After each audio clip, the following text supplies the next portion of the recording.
This one, there we go. Hello, hello, hello everyone. Let's see who we got here. Ivy Pie, Commander Root, Nick, hello. Hey guys, you're super early and I got something in my eye. Okay, I just realized I transitioned to the wrong screen. Boom, there we go. Now we're good. Now we're good. Hello everyone and welcome to another episode of our first person puzzle adventure game building adventure with Unreal Engine. I'm Victor Popa, your host as usual. Hello there, hello. The classical interactable work in progress we've been doing yesterday will continue today, and we'll explore another option to try and fiddle a bit with it and try to make that interactable work just the way we want it to work.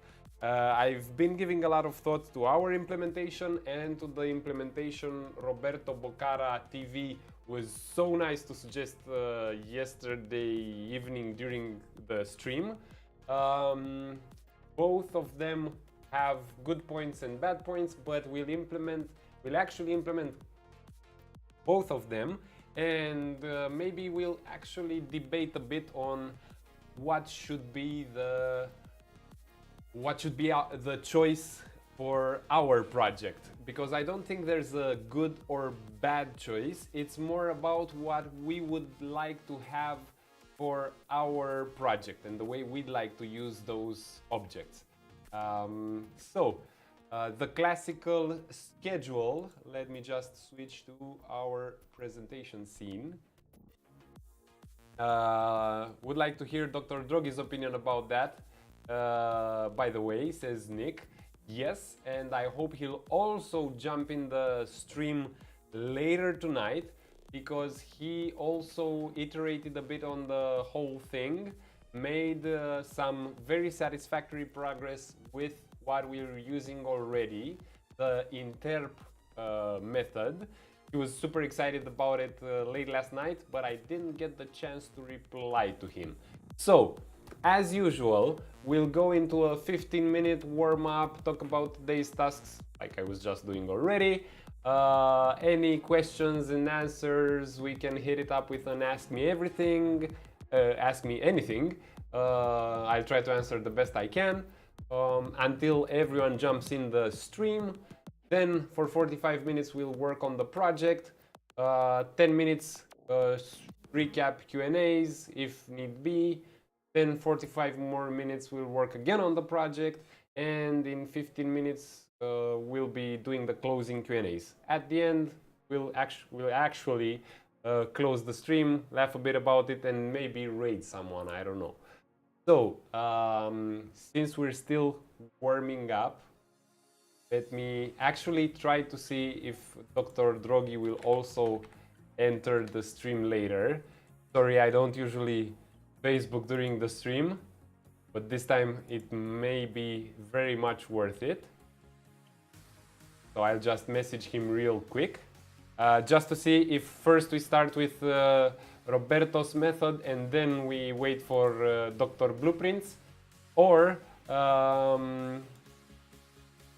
so let's see, coming in the stream tonight, buddy.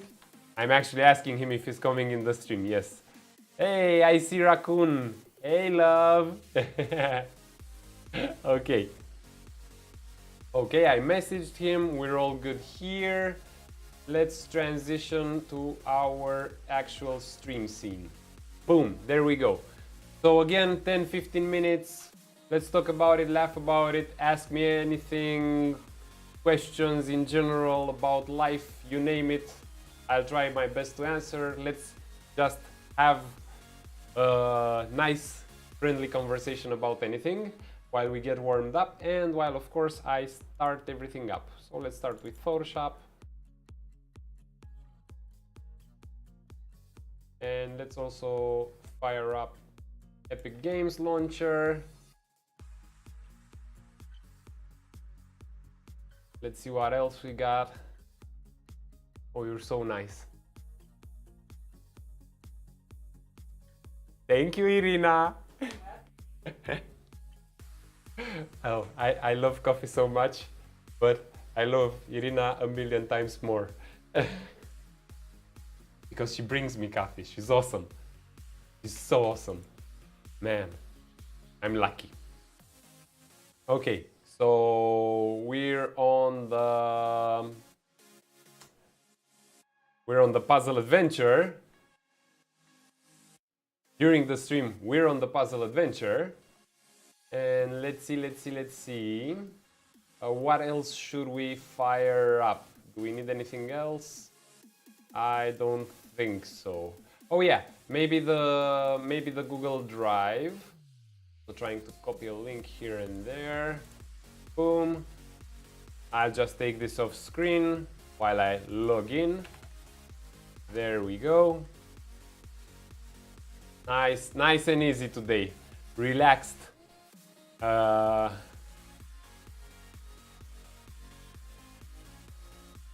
Let's see. The Google Drive, come on, man. Come on, Google Drive, we can do it. Come on. First person puzzle.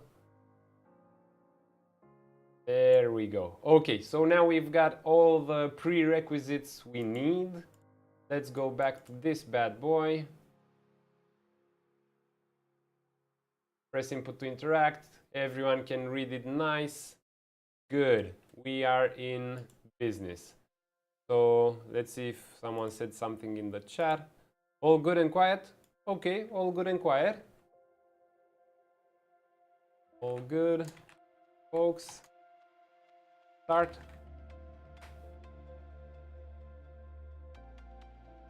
Everyone's ready for it. We'll just start it. Yeah, nice. Start it over. Hello, Roberto. Just in time. I was just asking if we should start. I'm super glad you came, my friend. So I'm excellent. And actually, what we'll do right now is to test your method as well. So thank you so much for the suggestion from yesterday. But here's the deal. I don't want us to lose the work or the functionality of what we did yesterday. So we'll keep the BP target object we created already. And Nick says he missed the discussion, but what is the blueprint supposed to do with an actor? Move to its position. Okay, this is actually a super great question, Nick, and the fact that you are not able to easily understand means I need to better document. Works both ways, toggle or a single time. And let's say here, level designer can select movement or rotation. LD can select direction, axis, and direction, axis, and distance / angle to move the object. So this is what we are trying to achieve with the object, this part. Customizable parameters in details window. This is what we're actually trying to achieve. So I'm trying to make a puzzle-based object which you, me, or anyone can use to just quickly prototype through puzzles. So I don't want, when experimenting with a puzzle, I don't want us to spend time actually building a cinematic, which takes a bit more time, a level sequence. Building a level sequence, which might take more time, if we're not able to prove that the puzzle works real fast.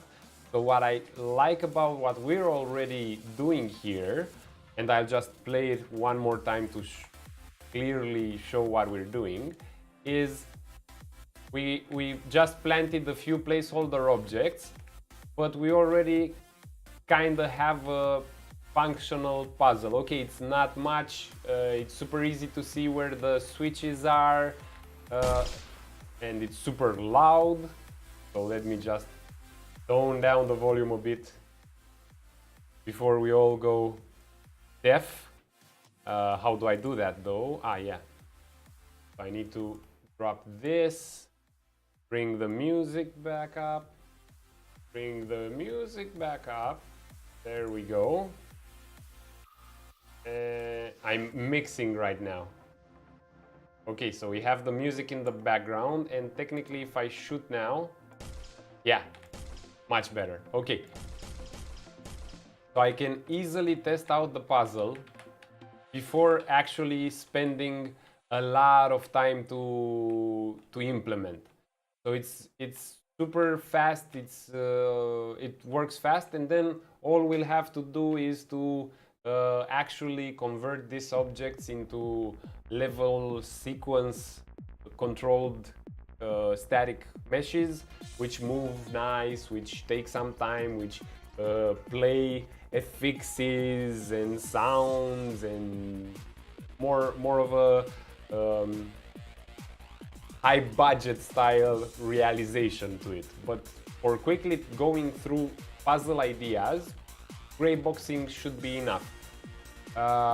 So let's first look at what we did last time on stream, which was pretty complicated by everyone's standards, but at least we got it working. So the biggest problem we have, the logic to move the object in a somewhat customizable way looks like this. And I'll start explaining and adding comments. This is something I didn't do on the last episode, and I'm sorry about that, folks. I promised I would, and I didn't do it. So this part handles making different rotations. So change the object's rotation for the target objects, for the gray box target objects. So this changes the object's rotation, and you know what? I'll actually increase the font to 30. There we go. Now it's nice and clear. It's a rather simplistic script for now, but it works. It doesn't update properly because I'm just setting the actor rotation, but it works. And this part moves the object back and forth. So this we kind of don't need, but this entire thing, let's put it down here in a comment box and just say in the comment, moves the object back and forth on an axis. Yes, I don't know though about your pillars, Nick. I didn't have time to look at them. If you can customize the axis on which they move, and if you can customize the distance on which they move. So please just jump in and tell me if that's the case.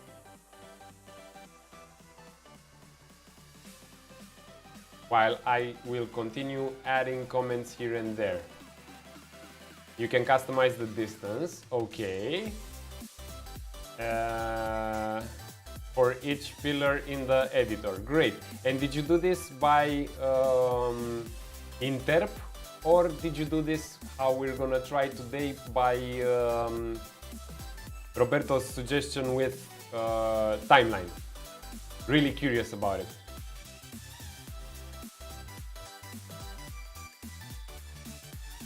Because right now we're using an interp method with setActor location and vinterp constant, but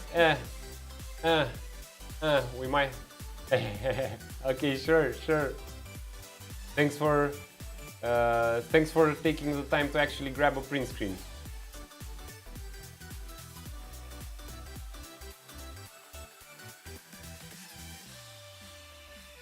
Nick is actually sending his print screen over, which is purely amazing. Looks like we have a fly in the room. Oh no, a fly.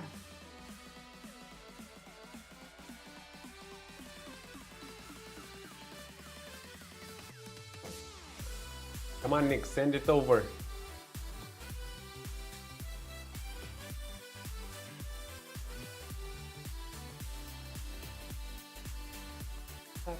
So let's wait just a second so Nick sends us the print screen.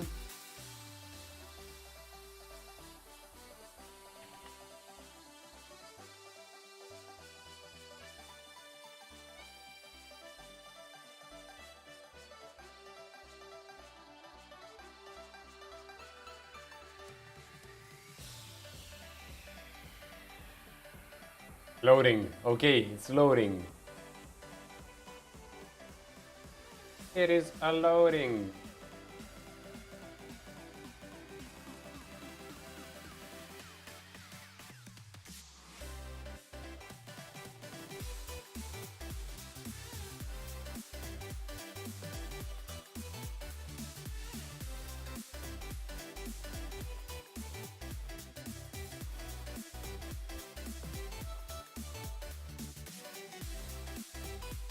Yeah, okay, so I just received news from Dr.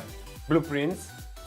He's currently setting up his PC, so I don't think he'll make it today. So let's first implement Roberto's method.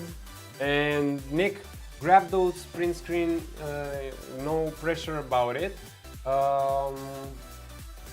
We'll quickly comment everything we do here, and then we'll implement Roberto's method. So this calculates target position to move the object to. Maybe not the best grammar ever. This flip-flops, flip-flop, let's say switch between positive or negative direction.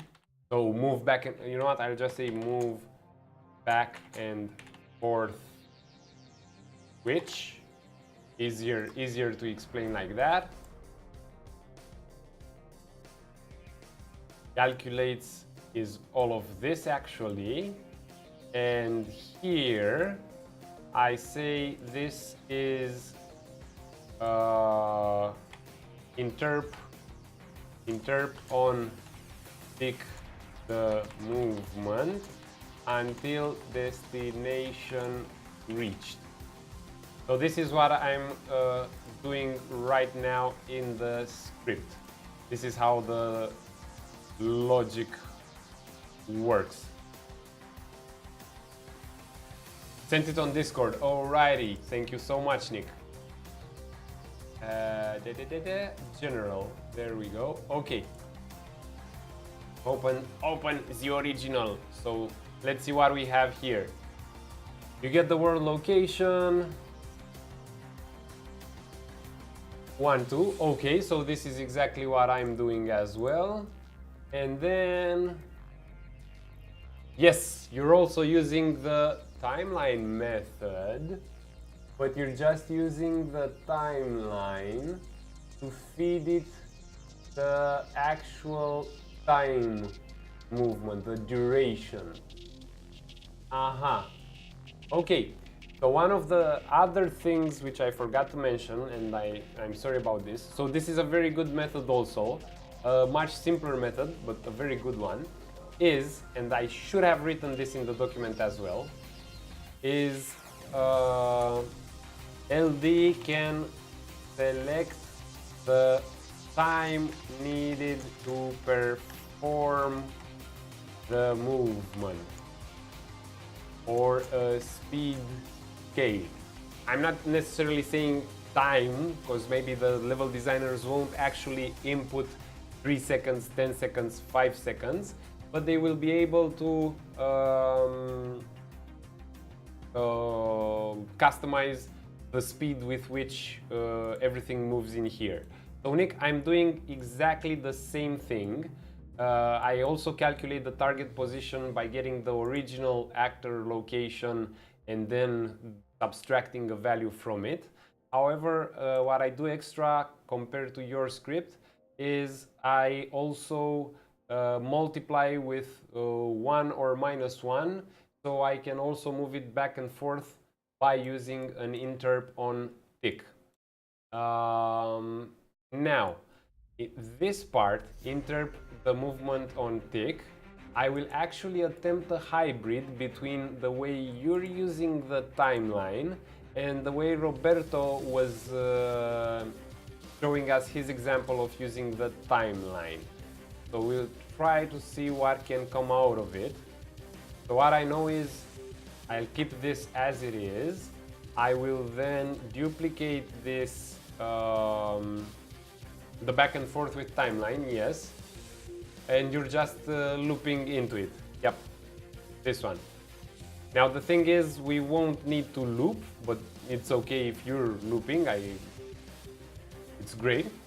I love it how you spend some time at the ends. So you wait here, then you go to full speed, and then you, when you reach the other end, you stop a bit. But that's for the movable pillars in our other project. So yeah, here we're just looking for this. So I'll try to just show it again. I'm looking to achieve this in the easiest way possible. So I'm pressing the switch. Now I wait. Now I wait. Do-do-do, do-do-do, do-do. The platform has reached its destination, but if I want to, I can now send it back from where it started. What would be further extensions? We'll talk about maybe stopping it halfway, etc. But that's not the most important thing for now. What I can do for now is choose the distance I wanted to travel to, just like you were doing, but I should also customize the direction.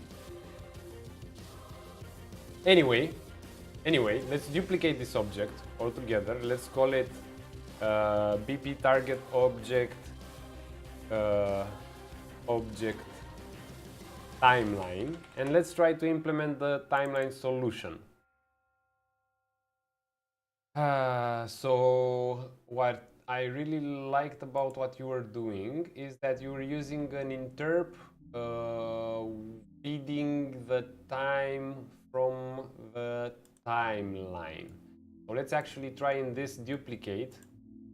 Guess we don't need more. Let's actually try to unplug this all together. I'll just take it outside. The part that's interping the tick on tick the movement until the destination is reached. I just took this outside, and let's try to create a timeline of our own. So timeline, I'll add in a timeline. I will call it I don't know, move object forward. There we go. And what I'll do here is I'll always play it from start on this one.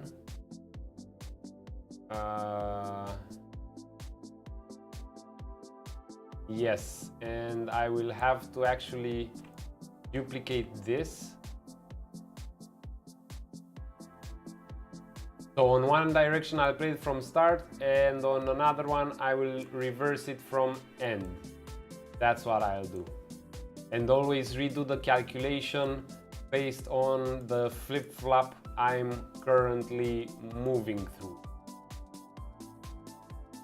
So this is if you're pulling down on the lever, and this is if you're pulling up on the lever. Okay, let's see. I forgot the $12 tool. Oh yeah, thank you very much. I'm not enjoying the $12 I've already spent. Now I'm enjoying them, and I hope you're also enjoying them. Okay, so now I hope everyone can see the cursor better already. Okay, so in this timeline, let's create a vector track. I need it to be a vector track. No, I don't need it to be a vector track. I'll just delete the vector track. I need it to be a float track and call it time. So in my case, I will use a 0 to 1 style of time. So it's 0 with the value 0, and that time 1, the value will be 1. I will set the length to be set to 1 as well, and that should be it. That should be it. So now I'm getting the time from 0 to 1. Now here's the really cool part about Roberto and Nick's method by using the timeline and just getting out a float, is the fact that I can create a variable in my object called did I create it? Did I? There we go. Called time to travel, which I will turn into a float. And this one will come in, will be exposed, and will multiply with the output from the sequence. Now let's think a bit about what I'm trying to achieve here. I will set the variable by default to 1, because this way I will get some travel time for a second. And let's see, as I'm updating, I will probably do the vinterp to constant and a set actor location. Boom. Boom. As it's updating, it will continuously interp between the starting location and the end location. There we go. Nice, simple and clean. I'll plug this into the delta time, and the interpolation speed, I don't know, I'll just keep it at 1 for now and see what results we get. So let's compile this, let's save it, and in our first person map, with the object selected in the content browser, I'll just replace it. Boom. So I replaced it, and I'll do I think I can make the set keys of the timeline outside the BP? Well, neither me nor Dr. Drogi have found any solution about the keys, so I do not think so. Sequences are the Unreal Engine ingredient, which is open for external inputs. As far as I can say right now, the timelines aren't open for external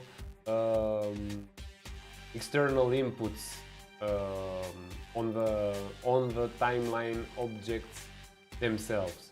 So that's why I'm just doing 0 to 1 and trying to multiply with something. I am multiplying that's why I keep the keys value 0 at time 0 and value 1 at time 1, because I'm basically mapping 1 to 1 the time in the timeline with the time I'm outputting as value from it. But otherwise I do not know if I can enter in the timeline in any way to feed it variables. The timelines seem to be very closed and simple systems, which that's why I guess Epic suggests using the timelines where we want simple animation stuff to happen, because they're super efficient compared to creating a level sequence where you have control, you have inputs and outputs, you have events which can be used as output pins from the sequence. You have but again the sequences are the cinematic way of doing things, where you spend a lot of time polishing and adding multiple elements which influence each other, so we're going for the simplest option possible. But I guess that just by multiplying with the time to travel, which technically is in seconds if you'd like, we should get proper results. Enough with me blabbering about this, let's test it. So I replaced the object there, and now we're gonna test it again. I'm not sure it is moving in any kind of way, and that's actually quite interesting. Let's see if my calculations are correct. I'm setting the end location. I may not be setting the start location anywhere. Yeah, so I'm not setting the start location. That was the problem. So if it's translation here, I would like to set the start location. Yep, here. Relaxing, okay. Thank you very much. I did not expect my voice to have a relaxing effect, but as long as you folks like it, I'm super glad it also helps. Okay, so now let's switch to the radio voice and hit play one more time with the proper location input.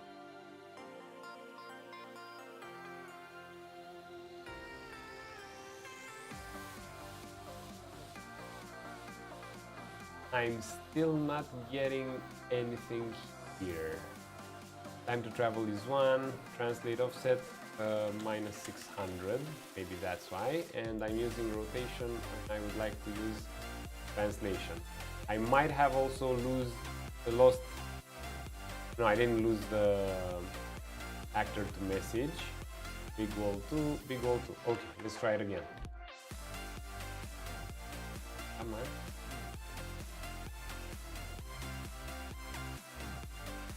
Did I change it since I duplicated it? For now, I did change it. My curiosity is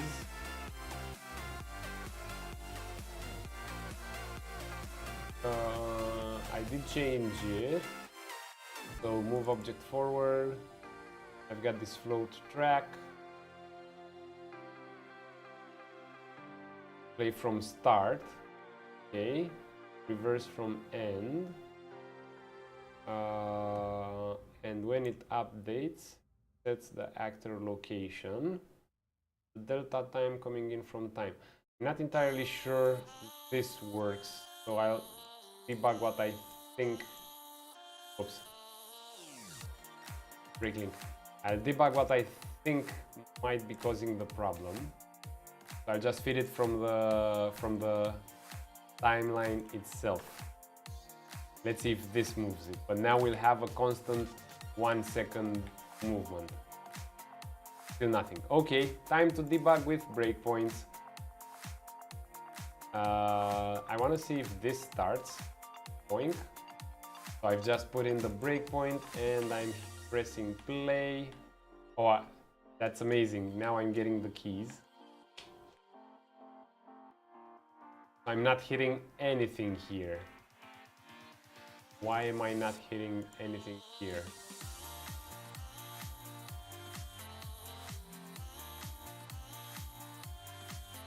I'm set to translation.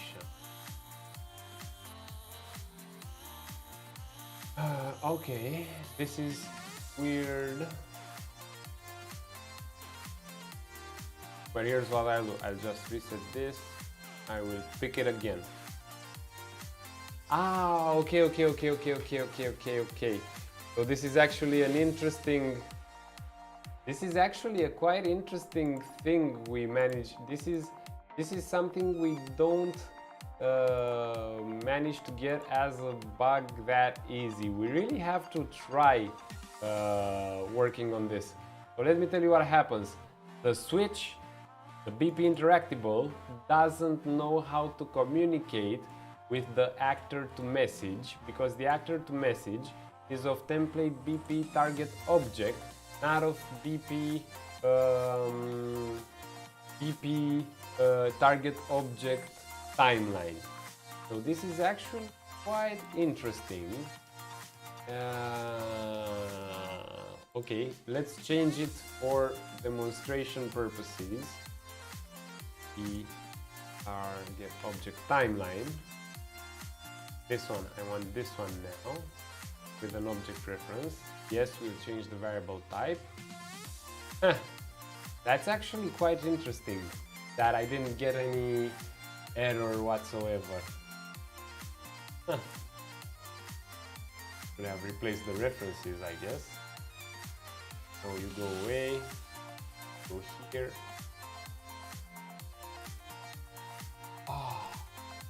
And I'm calling, okay,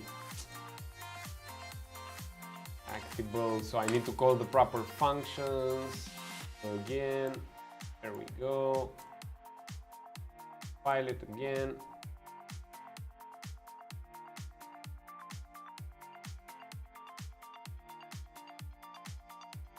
Okay, now we're good. Hey there in the club. Interactable is a word. Interactable is a word, not interactable. Yes. And yeah, what happened? You didn't stream today either, Indy?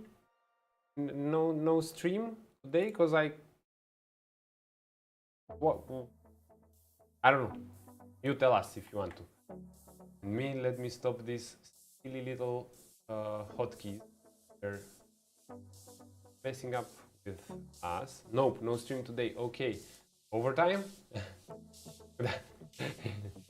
That's the first question you ask a fellow developer. Overtime? Crunch time? Are you crunching, man?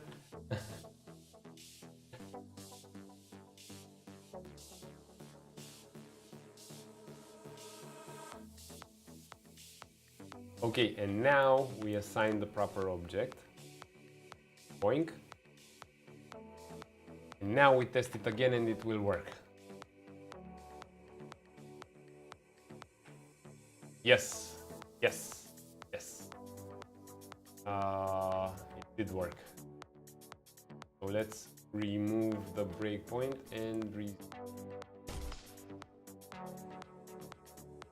now it's working, but I'm still getting no movement. Minus 600. Okay, time to travel. 1. Come on. Come on. I still have the interp. Okay. Thank you, Nick. But it's not. Ah, it's set to 0. Okay. I completely missed it when I did that. Thanks for having my back, buddy. So come on. Oh. Oh. Now you can see all the keys I press. Up, up, up.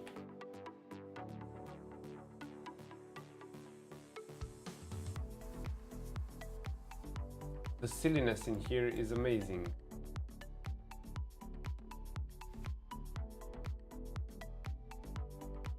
when it's updating,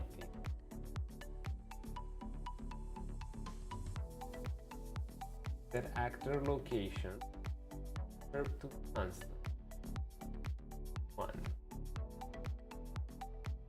Okay, let's try it at 100.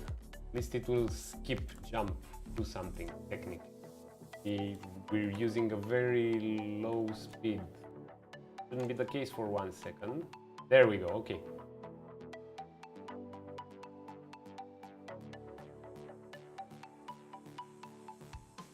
Okay.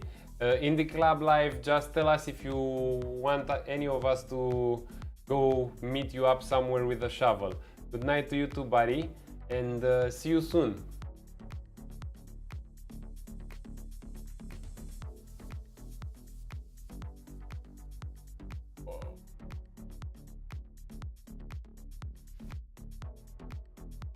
Eventually, I'll get there. There. Okay.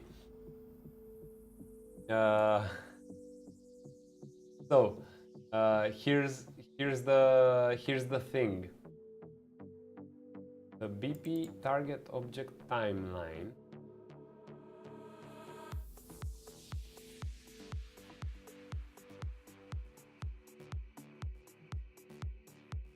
may not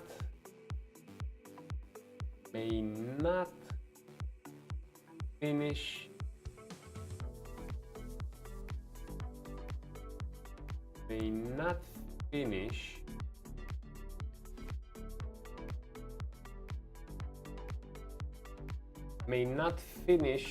the entire distance. I'm getting the actor location, decreasing the translate offset. I'm setting the end location, and it's not reaching it.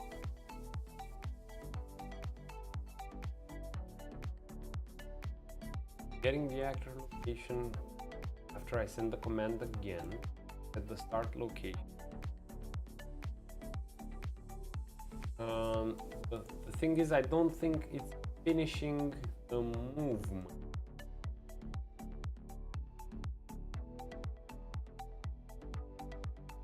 Between start and end. Because it's supposed to travel a far greater distance. But what if I increase the time to travel to 10?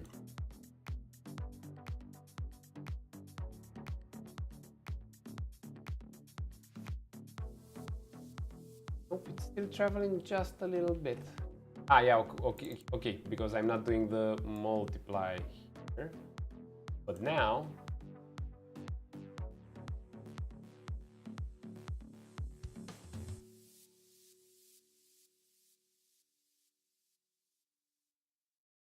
okay, so now it did travel, but the problem I have now is that when traveling, I'm not actually extending the time needed to travel. Ah, okay. Nick, I don't think I can get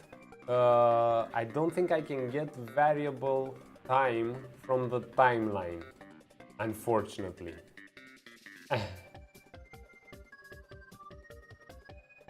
I don't think that's how it works. So Roberto, if you're still in here, drop us a line about the time itself. For the moment, I'm not entirely pleased with what I can do or cannot do with the timeline, because the timeline has a fixed time associated, of course, with the timeline. I'm not sure if I can scale it. What happened to the cubes?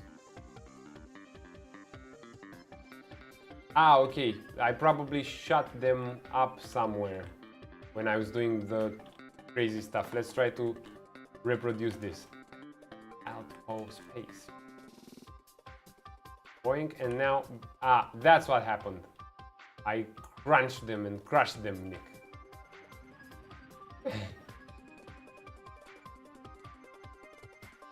So yeah, the timeline almost kinda did do the trick. The problem is I can't scale the time in the timeline.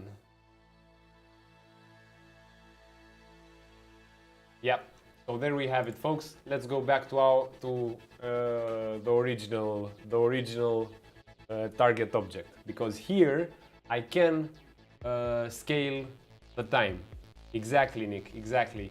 I was thinking if I had multiplied the output, but then I realized after doing the multiplier, multiplying the output from the timeline, so I can actually show you.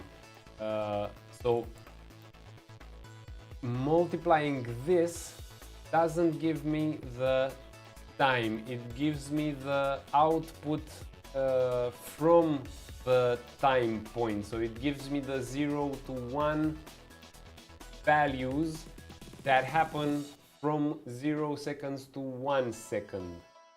Or no, sorry, it actually gives me the time. Hey, wait a second. Wait a second.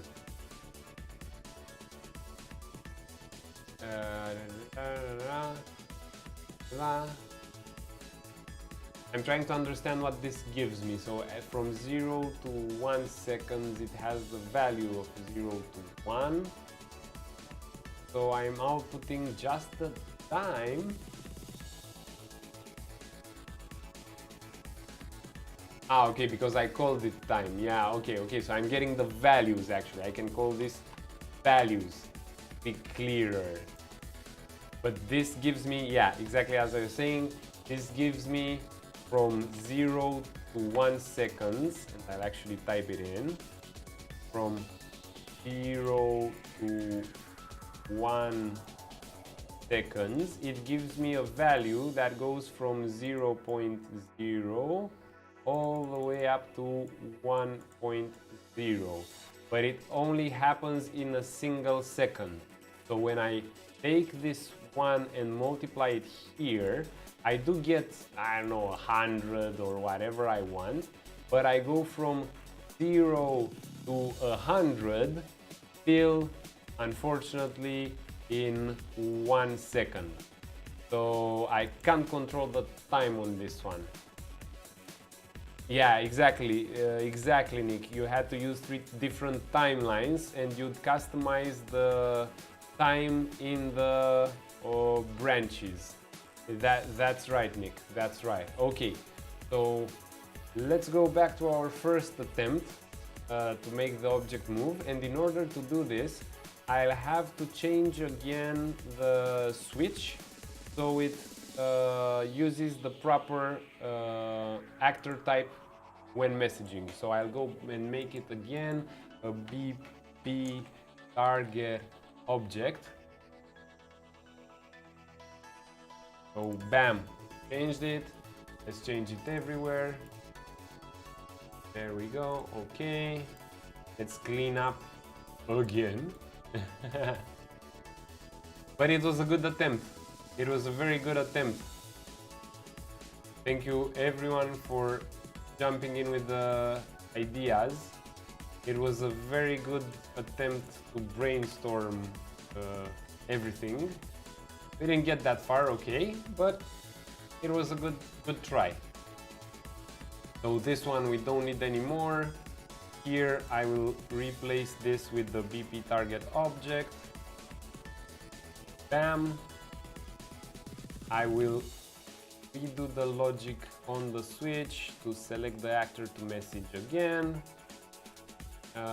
On this one, I'll set it back to translation and it will translate to -600. And I will delete the, oops, not yet. Let's just hit play and see everything works first. We'll eventually delete the target object timeline. Boom. So now I'm translating and I can control, I won't call it necessarily time, but I will control speed scale, I guess I'll call it, and it should also go back up. Beautiful, beautiful, beautiful.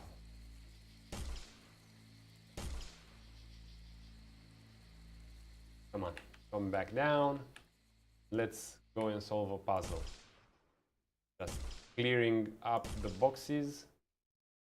Boink. There we go. I know I could remove those boxes from there, but it gives me something to do while the animation ends.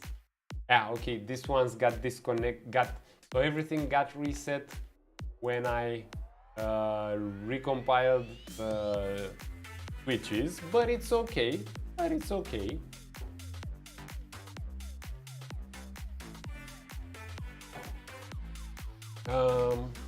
I won't even go into that direction yet. Yeah, and I can see the warnings here, that's super nice.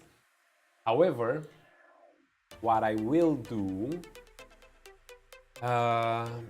let's expose the speed control. So on this one, on BP target object, let's expose the speed control somehow. This interp speed is the one. Interp speed, let's call it to 1. Let's put it to 1. So I always try to use 1 as a reference because then we can express the exposed variable as a multiplier.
Okay, back with the new batteries. They're still charging. Okay, so let's see. The interrupt speed by default, I don't know, should be at 50, and it should be let's say speed multiplier. That's how we'll call it. Speed multiplier. Tooltip. Use large values for longer distance. Okay, it should be instance editable. So it should be instance editable, and instance editable.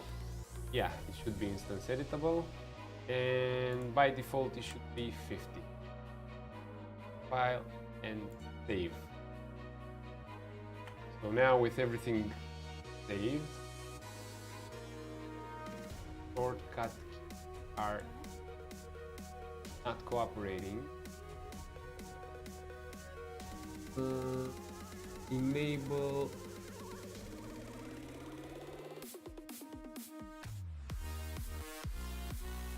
okay, I stopped them. Good. So let's see now. Play. Boink, boink. My volume. Increase my volume if I can. Oh, okay. You got it, Nick. You got it. Is this better, my dear friend? It should be, because it's working. Yes, volume increased, Nick. So now I have a default value of 50, and I can edit the speed. Boink, boink, boink, boink. Boink, boink, boink, boink. Got him one by one. Okay. Even your neighbors can hear me now. I hope that's a good thing.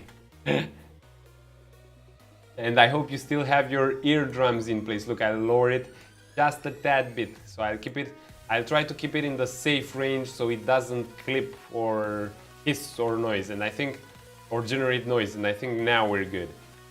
Okay, so now as a level designer, I can use a speed multiplier and I somehow control the time.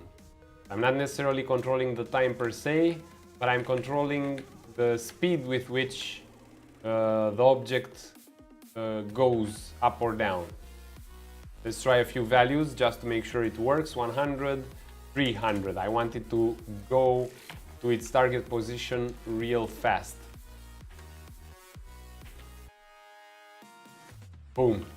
I want to make it go insanely fast just to check that the value is used in red.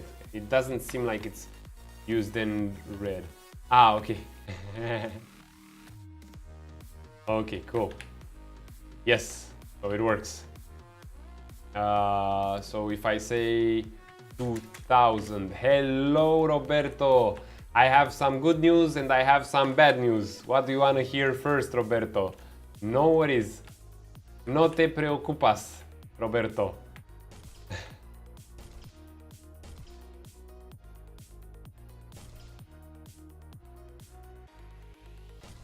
So we have, we tried already. So the good news is we tried the timeline version you proposed yesterday and we made it work.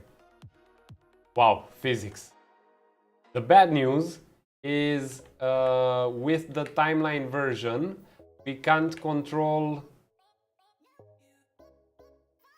the speed with which the object moves. Physics is amazing. Okay, so the problem is I can't achieve with the timeline any kind of multiplication on the speed. Go like if I write here 50 for instance and I press play, I go to the switch and it will travel the same distance but in a slower time. That's what I thought, and I can show you what the problem actually is. The problem is the output from the timeline is only an interpolated so this is our implementation with the timeline, which we tried already, and the output from the timeline goes from a fixed time 0 to 1, right? So I've mapped the timeline between 0 and value 0 to 1 second and value 1. But the problem is I can't get the time from the timeline to be variable. And what I'm fitting in here is not the time, it's the value from the time. So I'll draw it again. This way I make sure I also understood it right. So this outputs the value on this from 0.0, a float, all the way to 1.0 float, right? In the time 0 seconds all the way up to 1 second. So even if I increase this from 0 to 00f to, I don't know, 50.0 float, it will still do it in the actual time set in the timeline, so from 0 to 1 seconds. It won't do it in more or less time. I don't know if I made myself clear, but that's the problem we ran into. Okay, sure. So we need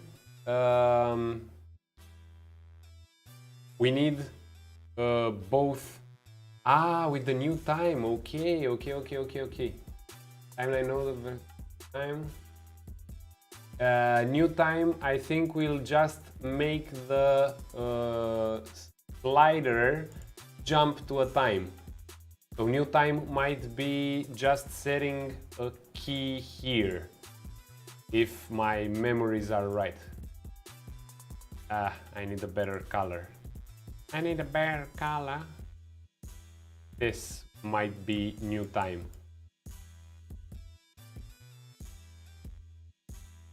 Before you hit play, you can make it jump to 0.3 or whatever, and then hit play from this new time.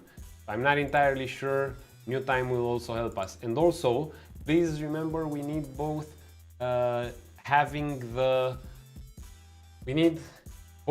the distance traveled and the speed with which, or the time with which it travels, both covered. So yeah.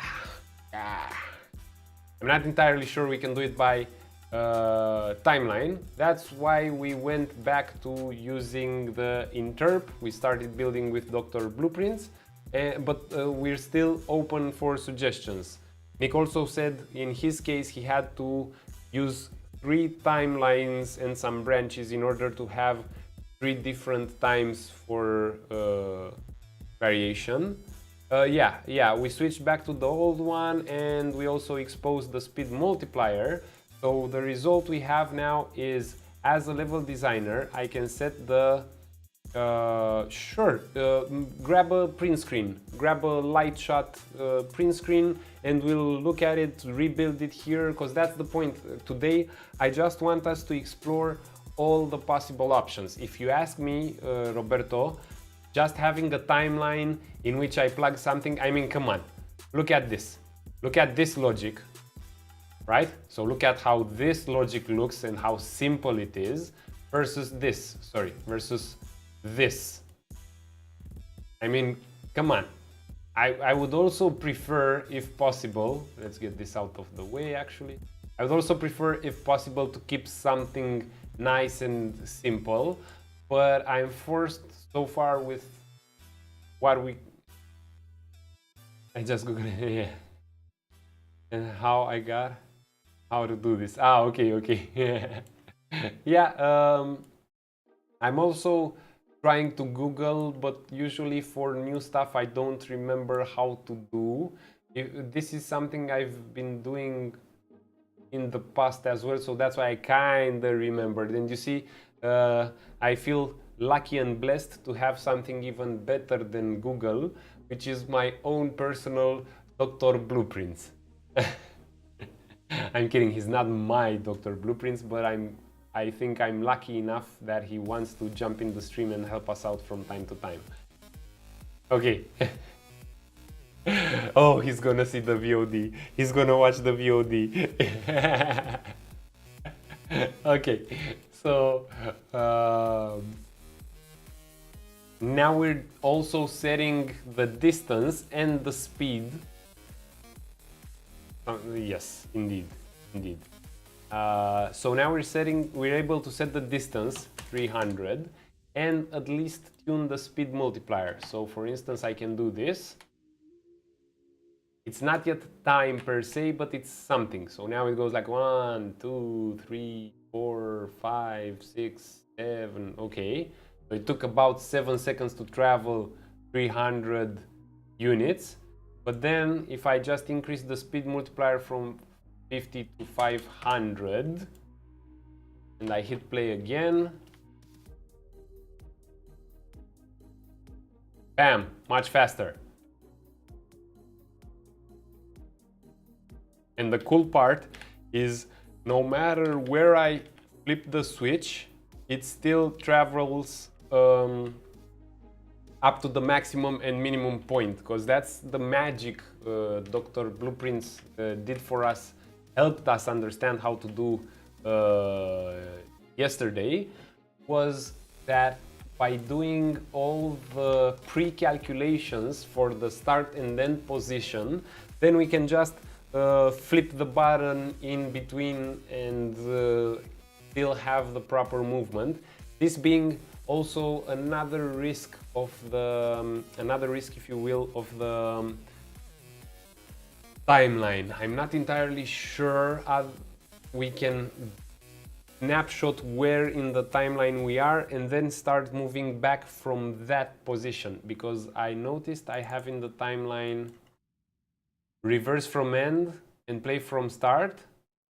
Maybe we could do some magic with stopping and then going into reverse, but I don't know exactly how reverse. Yeah, we might be able to do it. Colliding the keys of time. Yes, that's what we both realized with the keys of the timeline. So that his way is the best at the moment. Yep. Okay, so we'll stick with this one. Roberto, if you send us a light shot, we'll be more than happy to try and reproduce it. And let's go on. So we did an object that is now customizable. So any level designer can pull the switch multiple times. I would now like to add even more insult to this injury and actually calculate the target position to move the object to based on the axis the level designer chooses. And here goes the loco stuff, right? So let's see. This thing should be customizable somehow. X, Y, Z are the axes, right? So we need to make an enum, the classical enum, blueprints, enumeration, X, enum, axis, controls. Really fast, really simple. We'll create 3 of them, X, Y, Z, move the object on X-axis, move the object on Y-axis, move the object on the Z-axis. There we go. Nice and now based on the axis, based on the axis based on the axis I select as a level designer. So here I will say axis select. Choose the axis on which the object, and it's of course of type axis controls, and it will be of course exposed so you can edit it. Public editable. Public, but missing tooltip. Okay, I'll have to improve that. Based on how we select this, I'll have to get it. And probably I'll need to do a select. Probably. So if it's X, then I do, oh gosh. Yes. So if it's Z, okay, I'll compute here. So if it's Z, I'll do it here. Okay, I need more space. I need more safe space. Okay, so if it's Z, I need more space in all directions, actually.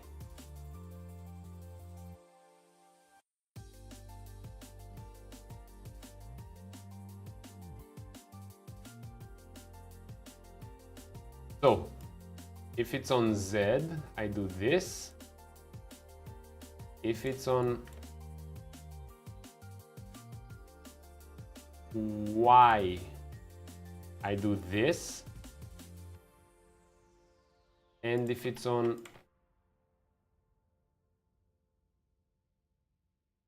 X, I do this. Oh God. Come on, we got it. Come on, folks, we got it. I'll try to arrange it. Okay, there we go. Okay, there we go, folks. We got it.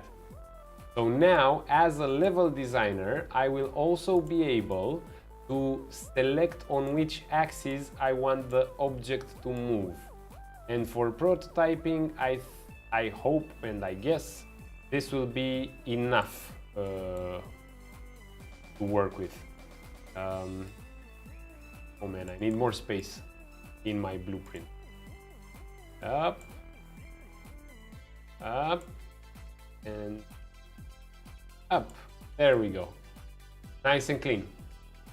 So now let's compile and test it out again. I will select the y-axis, which, by the way, let's see if we're talking about world or we're talking about local, and that's great. I hope we're talking about local. I didn't ask myself this question before. Yeah, we're talking about local. So now it's moving towards us.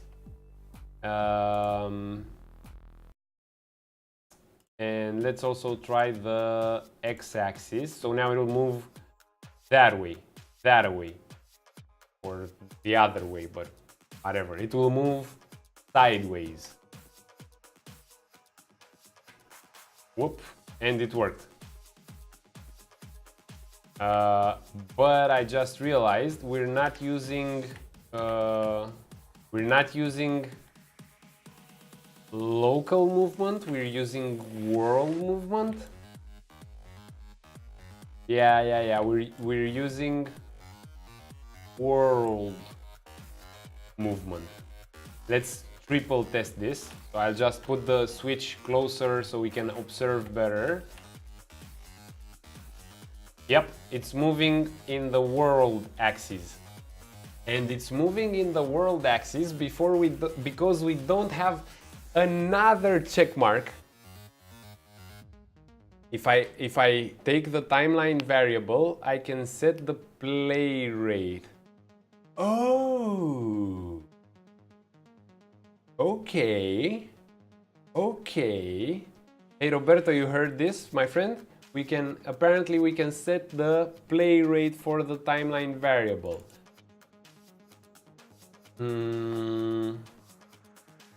So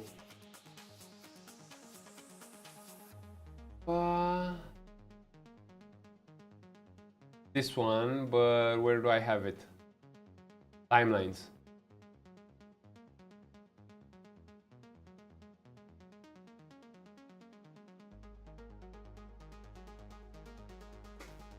Get move object forward, and we can set play rate. Yes. Yes. Okay. Yes. Yes. Okay. So we can now set the play rate. No worries, Roberto. We found it here. Okay, so this would be the logic. Boink, boink.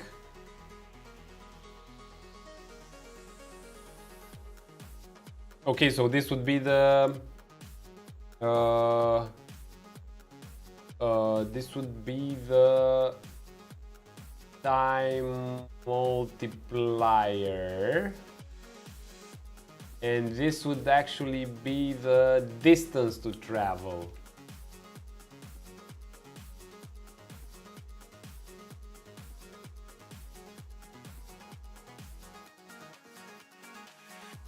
I think it goes into set new time before. No, that will just set the position. Nick found us this, the set play rate on the timeline.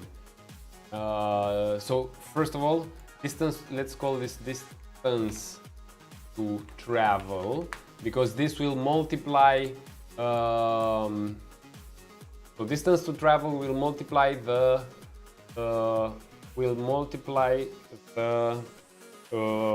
value from 0 to 1. So this is, let's call them, this is time control and this is position control. Yes.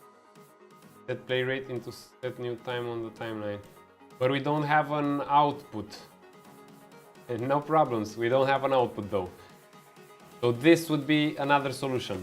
I still won't use it though, because then I would still have another variable called interp speed. Because I have time here, I have distance here, time here, distance here, interp speed. We still won't be able to travel all the distances, because based on the distance to travel and the interp speed, we might... I'm crunching real hard my brain. Okay, I'll test this off stream and Roberto will be in touch in the Discord group. For now, let's just use this because we know it works. But yeah, this is some hard problem solving right here. Okay, okay. So now we're calculating the target position to move the object to. And let's see what else we should do. We should... yep. The problem is, I'm sure this will work. But now we have another variable called interp speed. And we'll have to talk about this, yeah, we'll talk about this into the Discord. Because based on the value of this, and the distance it would need to travel, we might not always reach the end position. So that's why I'll use this one, because we've tested it and we know for sure it works. Now, with this one, I have another problem. Right now I'm getting the actor's location and decreasing... hello, vegan burrito! We managed to make a lot of progress since the last time you saw us struggling, vegan burrito. Check this out. Now we have an object that moves on any axis we want it to move. So now it just moved on the green axis, on the X. Now we'll put it to move on the Y. And of course, dog will now make it move on the Z. I can change the position of the keys with a lerp A equals 0 and B equals 1, for example, with a linear interpolator. Okay, but honestly, if I add a linear interpolator to a timeline, Nick, then I would just rather use this interpolator, because we're gonna kind of make it work, but we're gonna go like this. Red is X, X, Y, Z. Red, green, blue. Yes, yes, that is correct. I do not know my colors yet. The problem is, and that's why I don't know my colors, is right now I'm using world coordinates. So this is what I'm actually using. And let's test it out. So red is X. So now it will technically move on the red axis.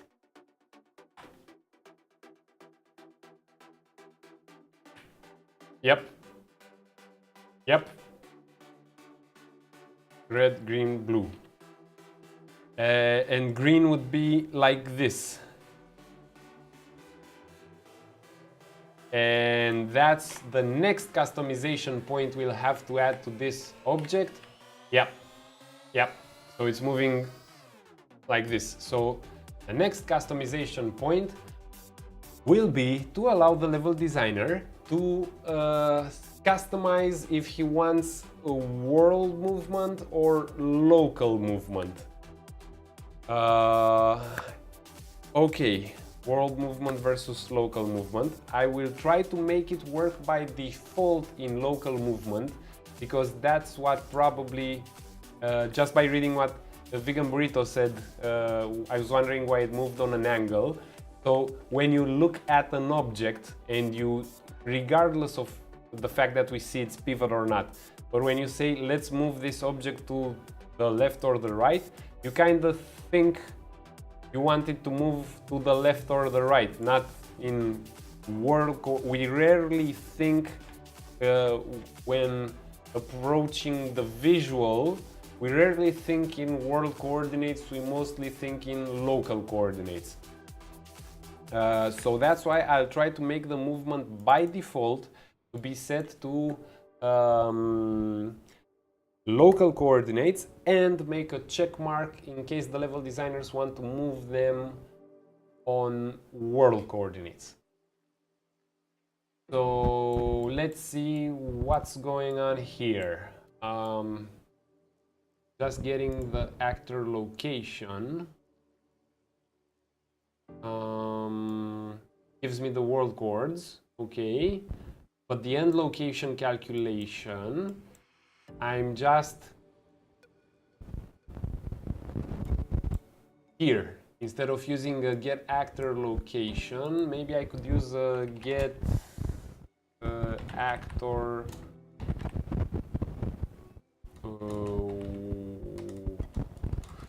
get local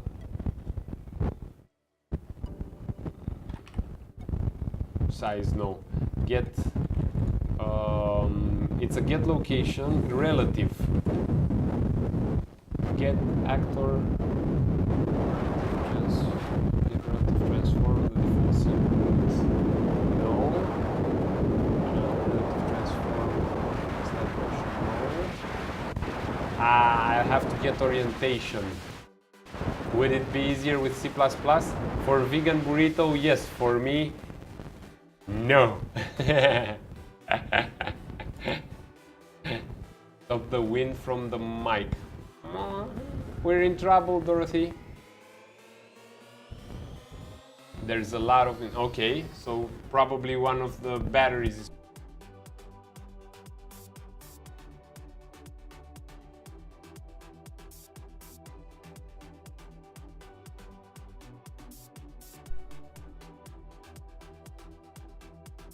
Is this better?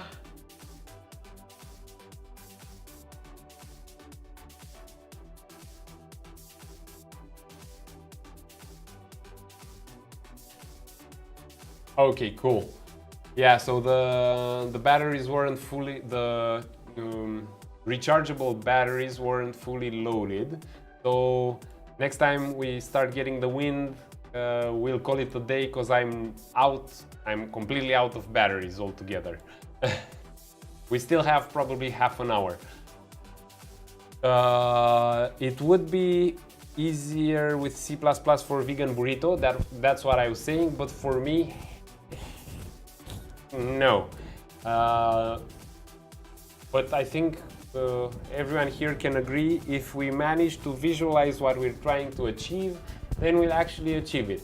So what I'm trying to achieve, and I'm trying to visualize it right now, is I'm getting the world location, but I would like to subtract from the destination, not based on the world location, but on the actual offset I'd get from the local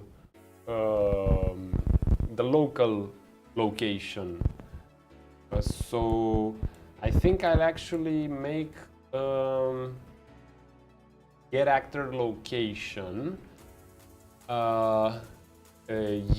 Yes, and he has a channel of his own, Mr. Vegan Burrito, where he does 70%, 80% code. Please correct me if I'm wrong, Mr. Vegan Burrito, but you mostly code. Okay, he also does assets, etc., but he's hardcore C++ing the project, at least in this phase of his project. But I let him tell you more, and maybe we get to raid him someday soon. I don't know exactly his stream hours, but whenever I find him online, we'll drop a raid on him.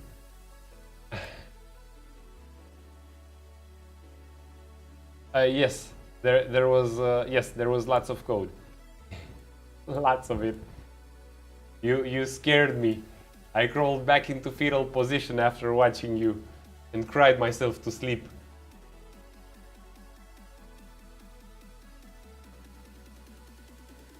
Okay. So get actor location.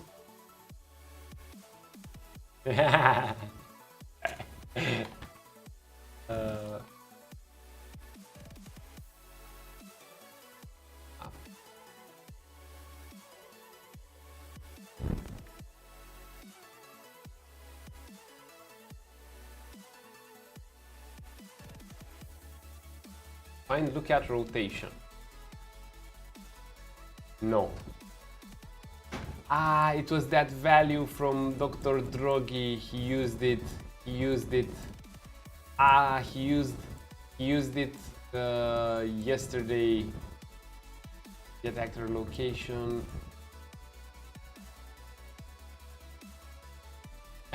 Me too. Ah. Get actor rotation. Oh man. Get actor. Up vector, right vector, and forward vector. There we go, my friends. So, a bit more wiggly stuff here. So, red, green, blue. Red, green, blue.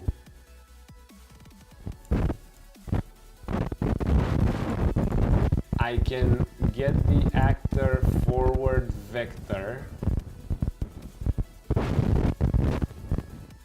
Red, green, blue. Red should be forward. Then green should be get actor right vector. And then red, green. Ooh. No, not the wind again.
1 2 1 1 2. Even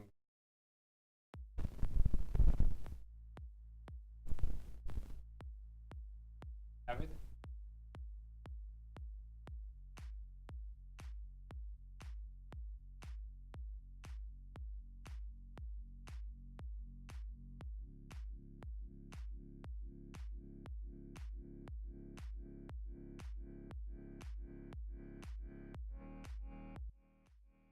Testing, testing.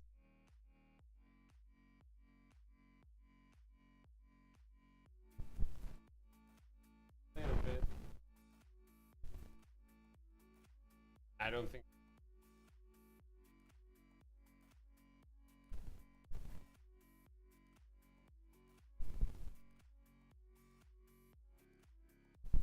Oh.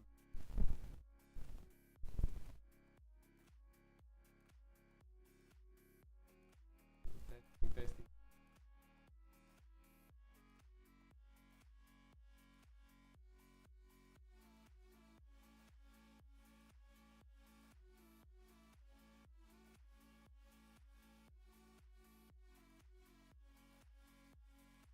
I don't think.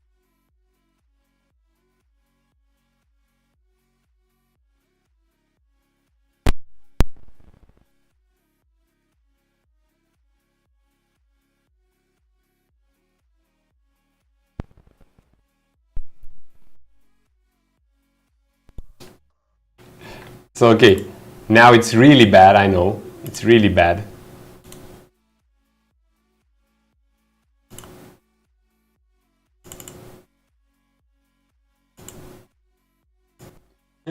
Now it's good. Now it's good. Yeah. I know. Unfortunately, I'm out of batteries, so we'll probably need to end this a bit earlier. Good now. Okay. So we'll try to hang on for as much as possible with this battery we have right now. And just in case, folks, when the microphone will die out, I will just type the goodbye to everyone. So we'll just push forward as much as we can with the current batteries we have. Okay, so let's see what else is going on here. We kind of also lost the music. Desktop audio. Hello. Yeah, we totally lost the music, I guess. So I'm trying to get the music back. If not, that'd be that. No more music. Gelsba, I actually don't know what to say. How are you supposed to get the notifications? Because the notification service should work for everyone, regardless if they're like premium or not. It's just a service from Twitch. So you can check if you go up on the follow button. You can also check if you have notify on or off. Yeah, exactly. And the service works for the rest of us. Just make sure you don't have either notifications disabled just for me for some reason, or make sure you didn't disable, because you can click somewhere to disable all the notifications. You can get to disable any kind of email notifications with one click somewhere on Twitch. I don't know exactly where. Forward, right? Up.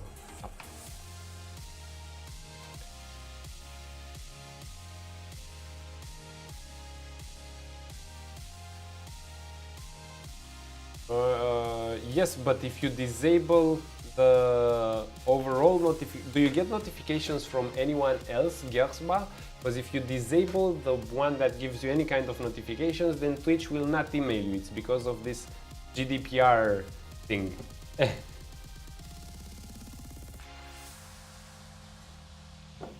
They don't want to go to prison, man. Or yeah, the emails can go to the spam at some point. When Google decides you had enough and you should be more productive, they can go to spam, yeah. So this will probably make them all act locally now. Let's try it. Oh man, what a night.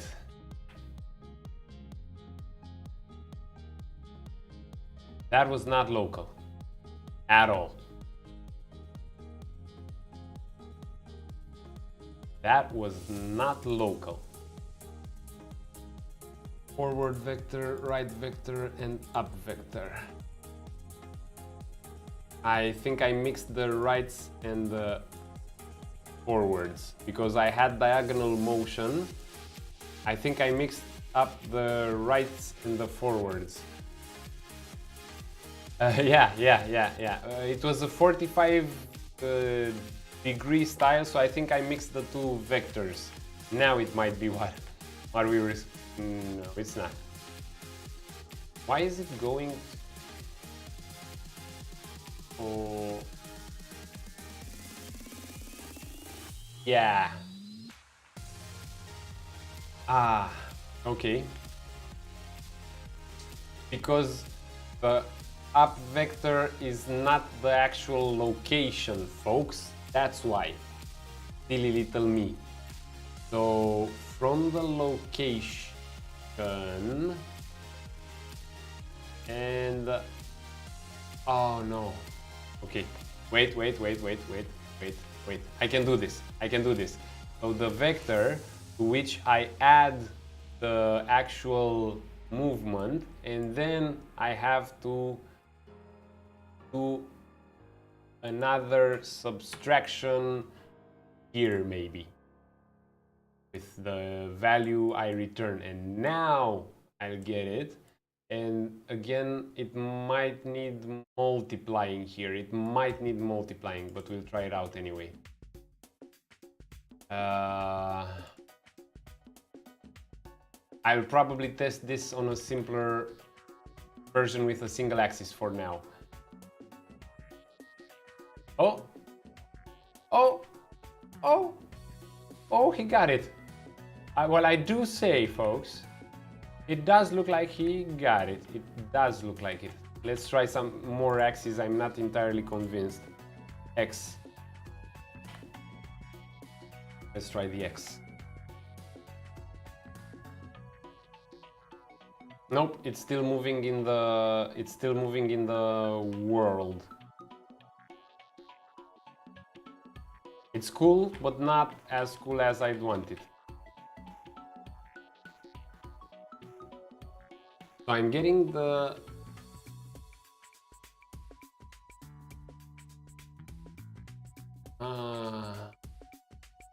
brain hurts. So I'm getting the right and forward vector in it's still in world. It's in world space. It's in world space? Why would it be in world space? Thank you so much, Gersba. And I almost managed to not mess up your name that much.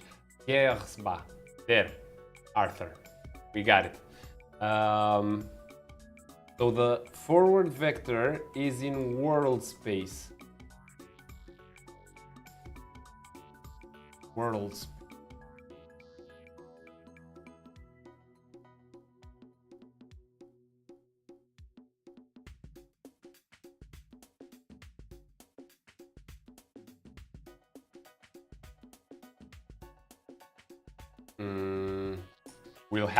We'll just have to Google this one up. Getting local transform unreal. Because I don't know the operator.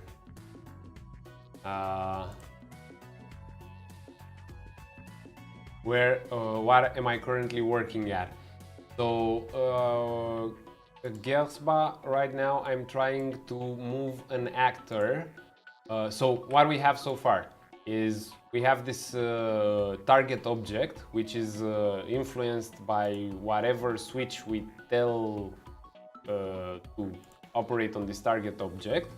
And we can now set the speed with which it moves, we can now set the distance on which it offsets, and we can select the axis on which it moves. The problem is, what we got so far is to make it move on local axis, on world axis only. So for instance, let's say we want to move it for 900 units with a very large speed multiplier, say 2000, and let's say on X. So this will give us the following result. Whoop, and it moved. But the problem, if you look at the object and the way it just moved, is that it moves on the world axis, not on the local axis. So it's not moving. Let me just try to screen it. Explain it. It's not moving like from here to there or from here to there. So that's what we're trying to do now, to make it move on the local direction. And I'm not entirely sure. I know the operator for getting the local transform of an object. Oh man, wait. I might not have it. See your last message, Vegan Burrito. That actor relative. Oh, okay, yes, okay. That actor relative location.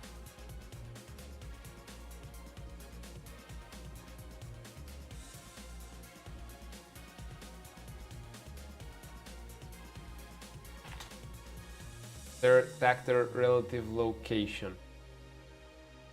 Component to the specified relative. Okay. If that does the trick and it's really that simple, my head will explode. No, it won't. My head never explodes. No way, Vegan Burrito. No way. No way, bro. Nope. Nope. And it's not because of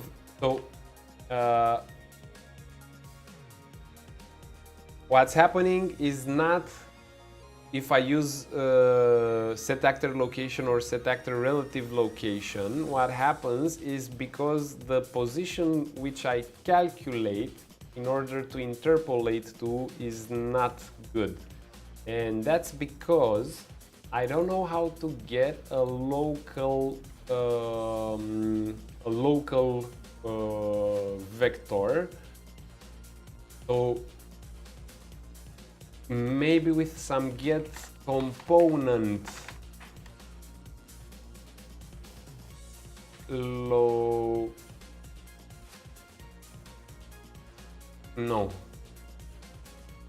location, or I will have to calculate a look to or something.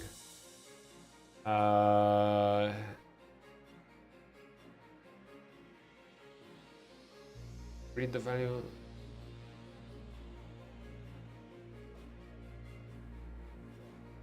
Get relative location. I have this somewhere, but I don't have it. I don't have it on the objects I'm using. So I'll probably need to get the rotation and calculate. So come on, let's try to do this in another part of the screen. Ah, not here, not here. Okay, so we don't need those anymore. Let's try to do this here. So I'm getting the actor location, and I should probably also get the rotation. You just, prepare to get nice and dirty. I should also get actor rotation, this one. So now I have a position and a rotation, and I should make what should I make? I should make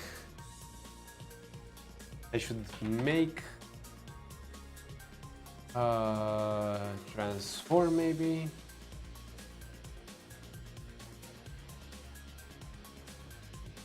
No, I should make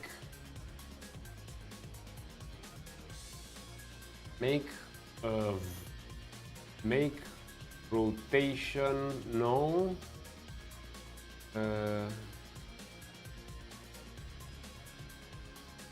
make a vector maybe. No, because this makes it from float values.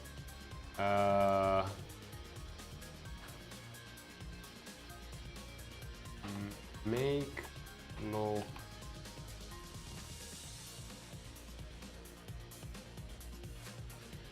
I should make something.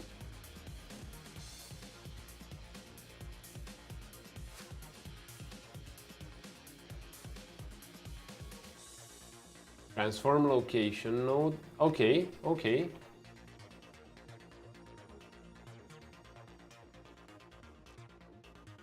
So you're saying transform location node, this one.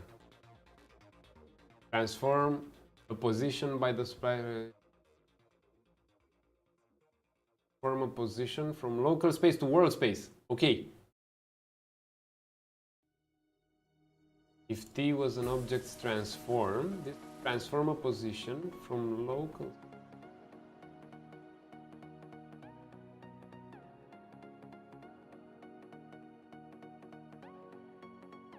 So we're talking about this and this and this. Yes, please. Yes. Drop it. Inverse transform location. Converts world to local. That's the one I need. Inverse transform location. And drop links anytime you want, Burrito. We're not censoring stuff here. Just remember, it's a family-friendly stream. Inverse transform location, which gets the transform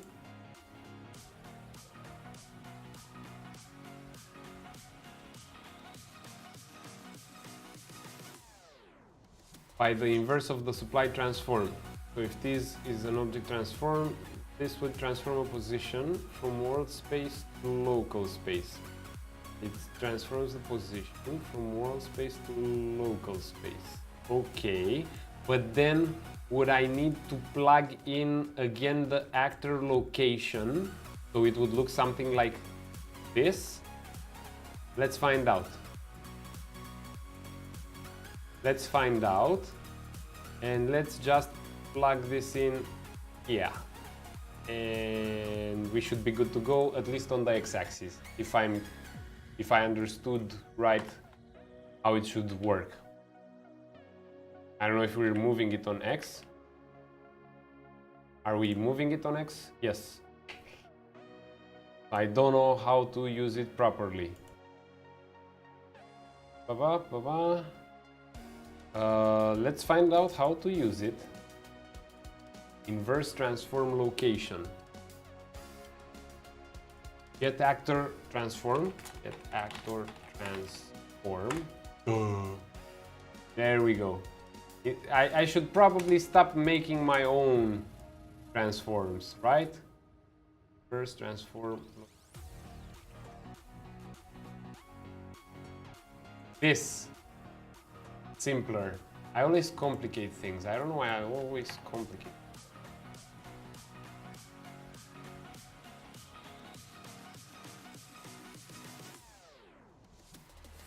First word to.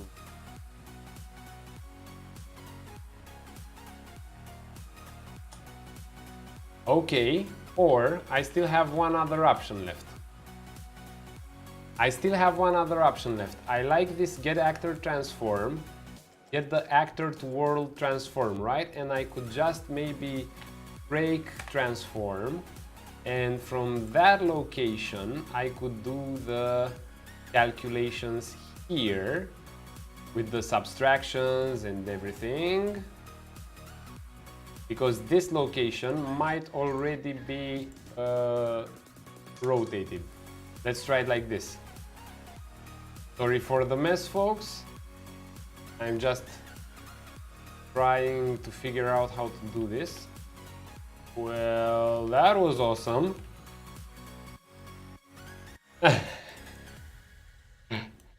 Transform location. You know what? Let's just add a breakpoint here.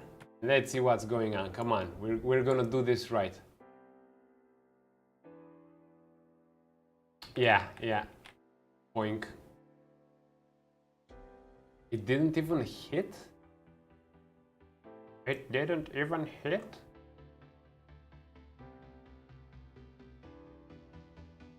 Like, hello? TP equal to. There we go. That's why the breakpoint didn't hit. Because I had many of them in there. So boink. Good. And now let's look at it. Hello?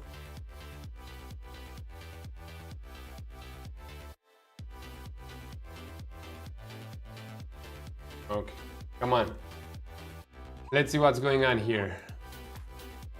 The actor location is the world coordinate, and it's something minus 157, minus 900, 832. And the location, minus 900, 832 from the transform. But I also have the rotation. And let's see this one.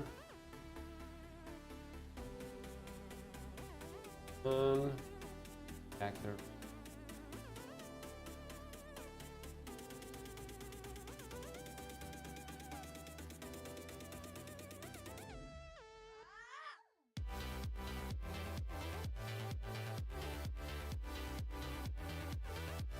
Okay, one more try.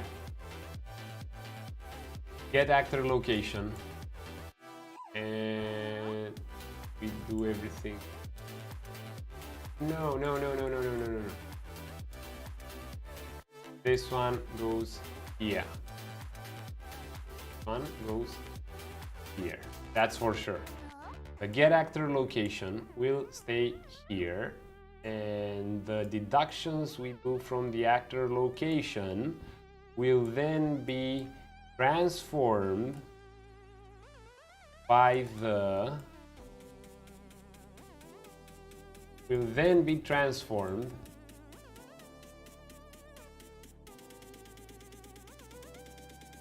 in the object's local space, and that should be how it works. That should be how it works. And if that's how it works, I'm gonna call myself happy and finish my milkshake. Come on, where are you, friend? Where are you, friend? Here you are, friend.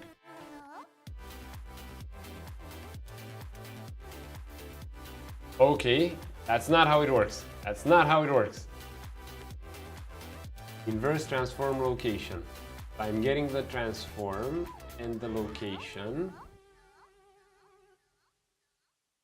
Okay, buddy.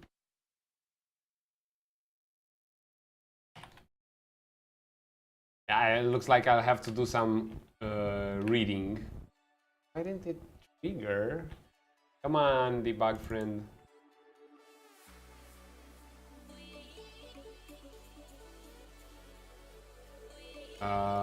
Let's see. We go here, we bug on this one, and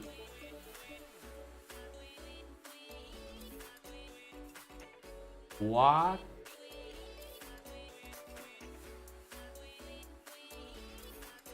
There's something fishy going on. Like I lost focus. Okay, now I've got focus back.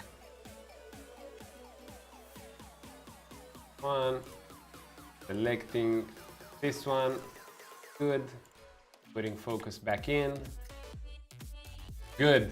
Let's see what's going on here. So I'm getting the actor's location, which is the location in the world. I'm subtracting from it a float value on one of the vector's elements.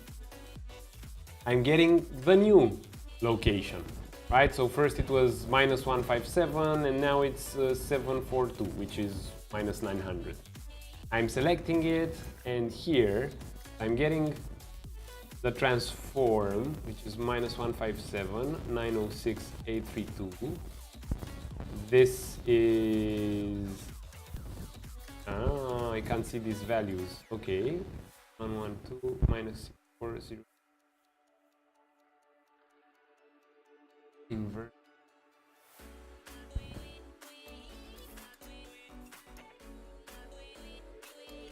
Okay. And of course I'm setting the improper and location because of this. Good, let's Google it because it clearly surpasses me. Add a local offset Unreal Engine 4. That's how we have to do it sometime. Add actor local offset. No, it can't be that easy. Add actor local.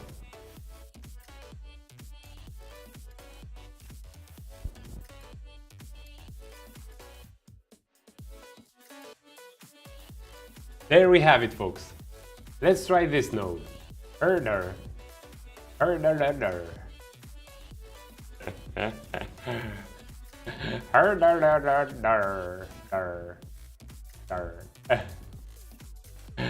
Ah, no.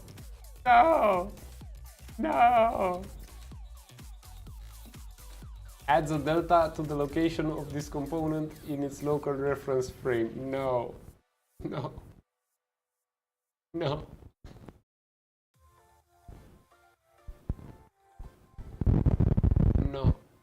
Can't be.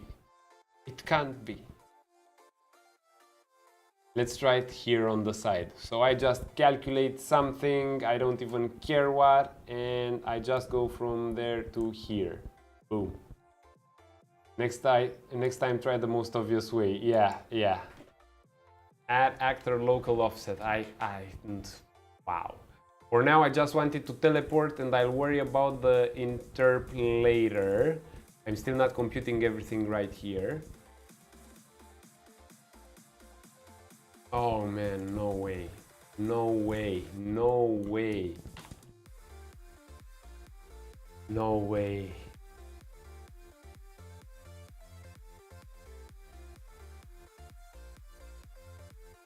Well, it's moving on that offset, that's for sure.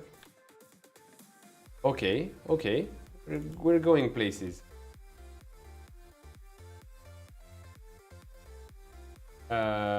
The question would be, let's try it with, so add a delta to the location in its local reference frame. No, it can't possibly be that easy. I'll add a delta to the location in its local reference frame. Come on, let's try this some more now. So I'll split the struct pin and I'll just take the translate offset and I will select based on the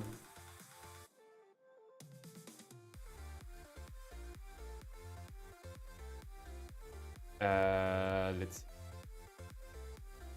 No, I'll have to make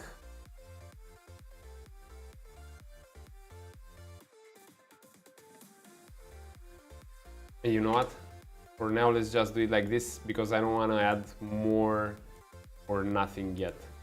But it can't possibly be that simple. Are you ready for this one, Nick? Are you ready for this one, Nick? It can't possibly be that simple. No. No. Yes, Lizard's King. Yes, in local or world space. And we got the world space right, but now we're trying to make the local space. And welcome to the stream. And after complicating stuff going like this, apparently we found the easiest possible way.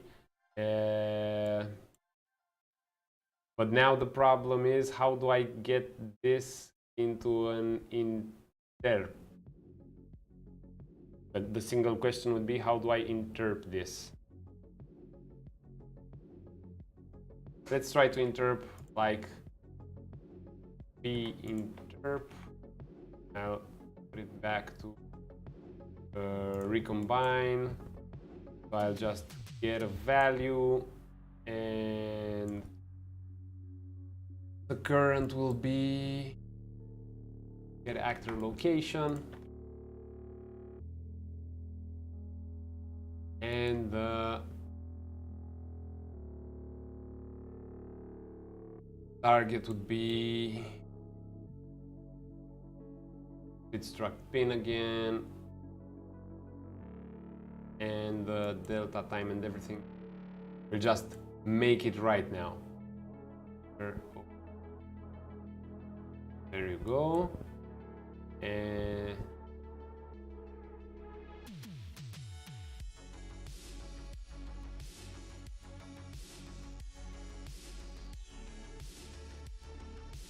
okay. This will never fire up as equal. This code is wrong on so many levels. Thank you very much, Lizard's King. We're slowly but steadily progressing, and yes, you can just drop a light shot or any kind of print screen you have, or just jump in and give better suggestions. We're open to trying anything people have to bring to the table, so don't be shy. Don't be shy. Add act local offset. From here we'll custom branch, and this we don't need anymore. And let's see. Okay. Then I'm glad you'll watch this struggle as it goes. It will probably take a while, but hey, not going anywhere. Let's try it out like this. Try it out like this.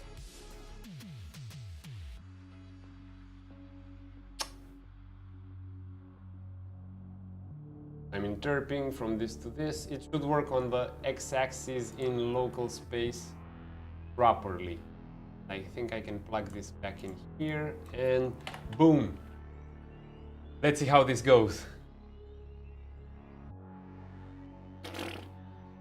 Okay. Oh God, no. Okay, so I managed to break it so bad. So bad.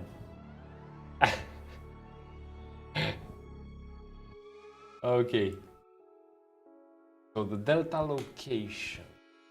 Add actor local offset.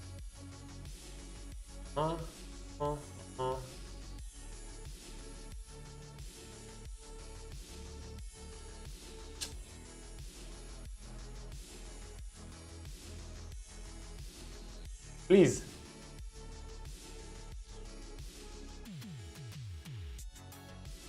So let's see. I remove everything from here. There. I won't necessarily delete it, but we can start tabula rasa. If you want, we can start even from here, from where we get the let's translate. You know what? Let's start from here. I'm all ears, buddy. Let's see. On begin play, get world location and save it variable start location. On begin play, get world location. Okay, so let's bring our begin play and save it on start location. There we go. Boink, boink. Okay. Let's get world location. Get actor location, I guess you mean. Because the world location, get world location will probably get on a component. But get actor location should be the one we're looking for, right?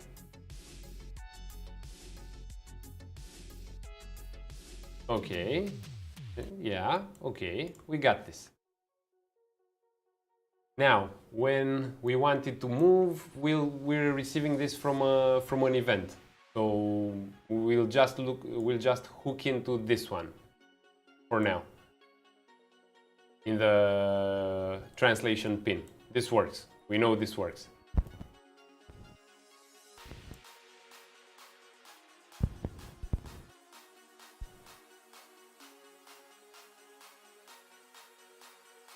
Then get start location var and location.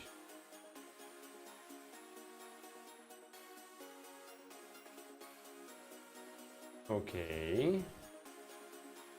Okay.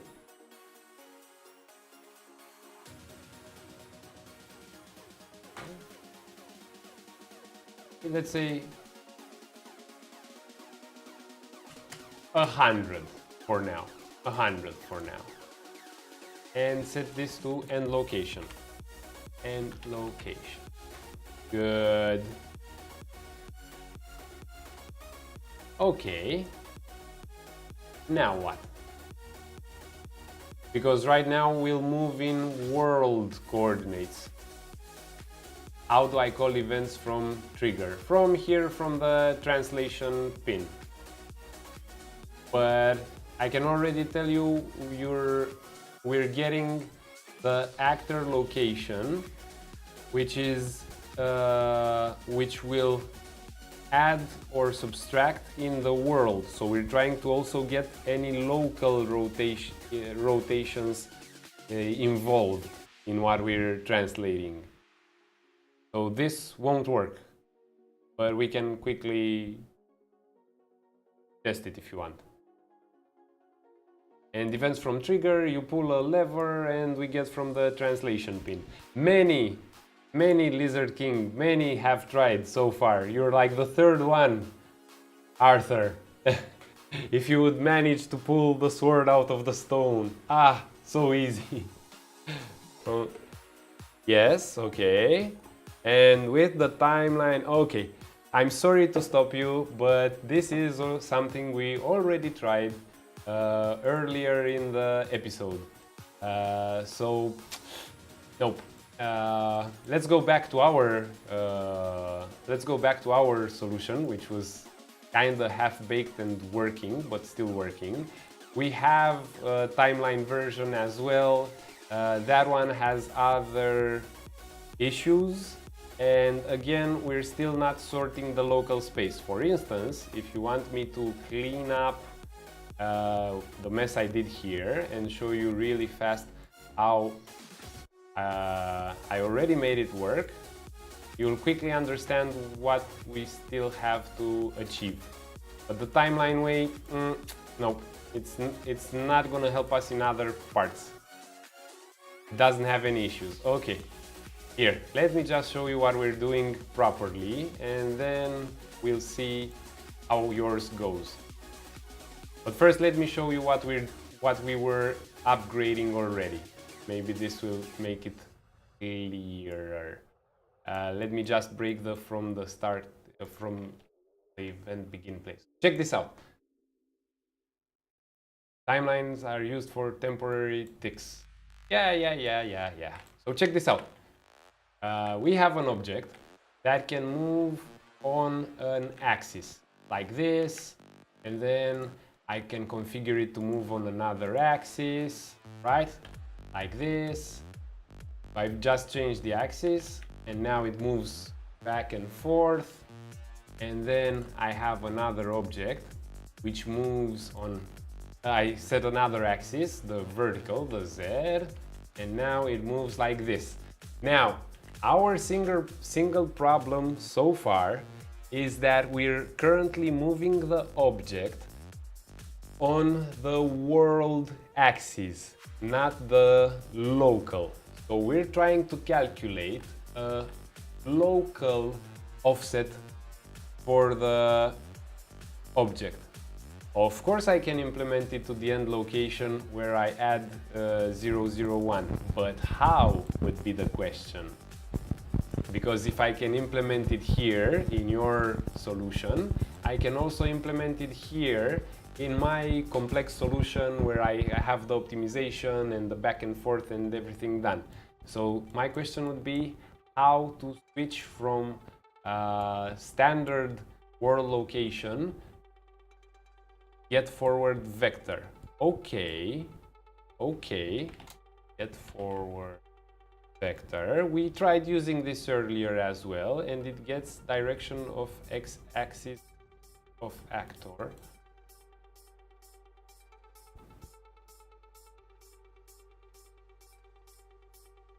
Gets direction of x-axis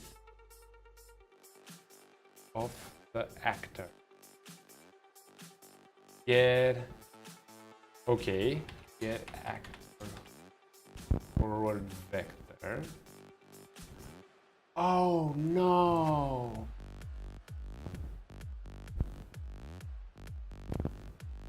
Yes.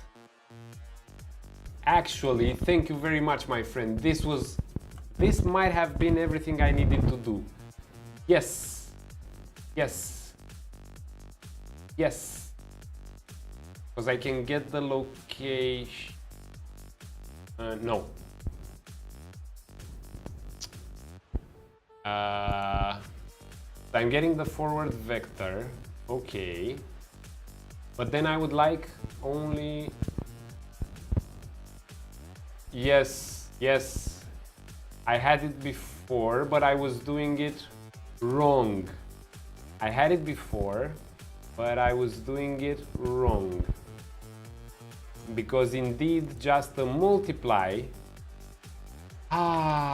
with a float. So just a multiply with a float would give me the x-axis. Oh man, I was so silly. Thank you so much, Lizards King. I need to add it, not multiply, to actor location.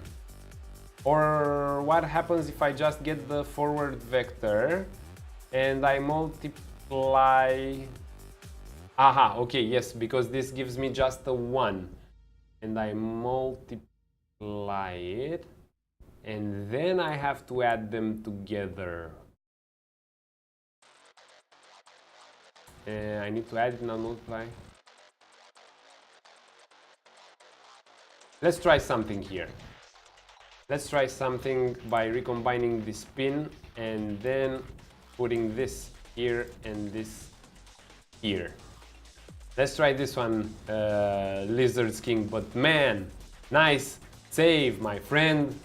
You managed to take the sword out of the stone, Arthur. So check this out.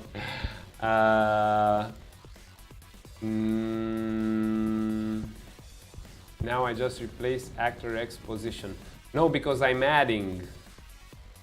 So I'm getting 0, 0. Yeah, okay, I got it. I'm just replacing the X. That's correct.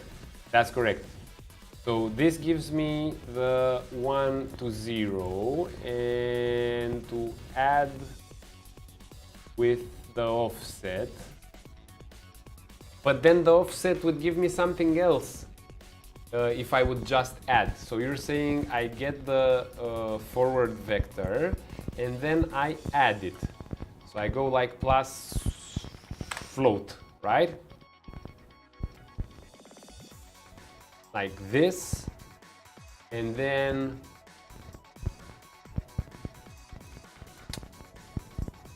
This would give me now just yeah.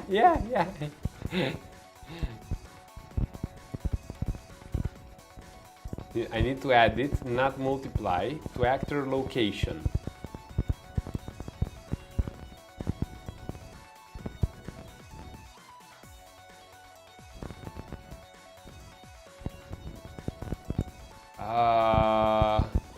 Yeah, let me show you how we'll do it based on your great suggestion. I've got the actor location and I've got an actor forward vector, right? So I can make a look at between these two.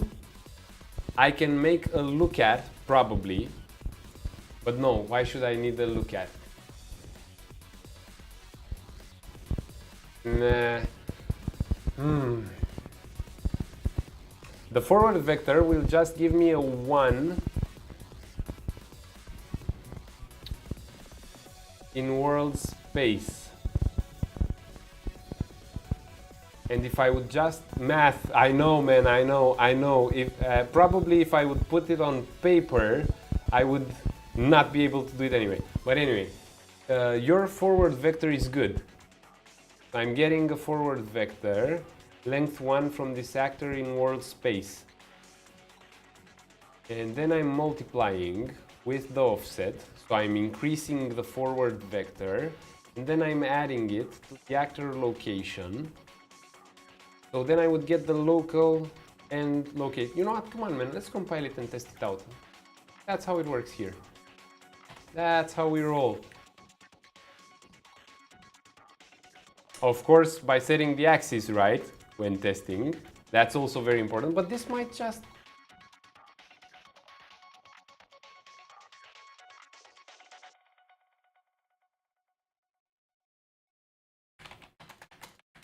See? That's the spirit, Lizard's King. That's the spirit. Thank you so much for dropping by, my friend. That's the spirit.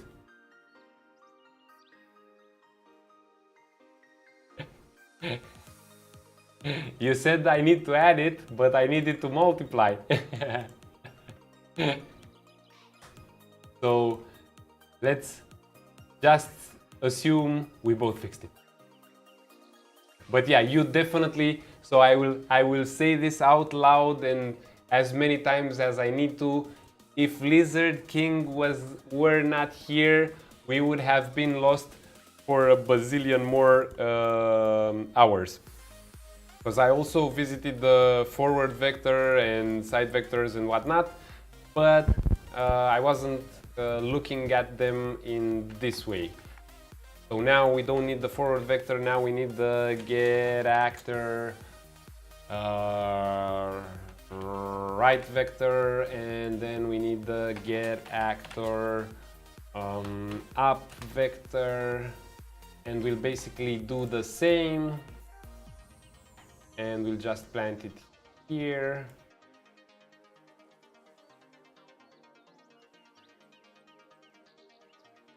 Boom. Why am I not selecting here to simplify everything? I could just move the selector here, clean it up. Again, Lizard King, you're golden, man. You're golden. You are golden. Forward, right, up.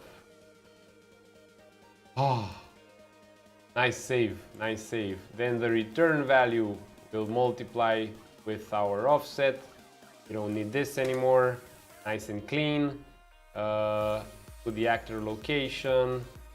Oh, dude. And we'll set this as an end location. Boom. So now it works with axis select.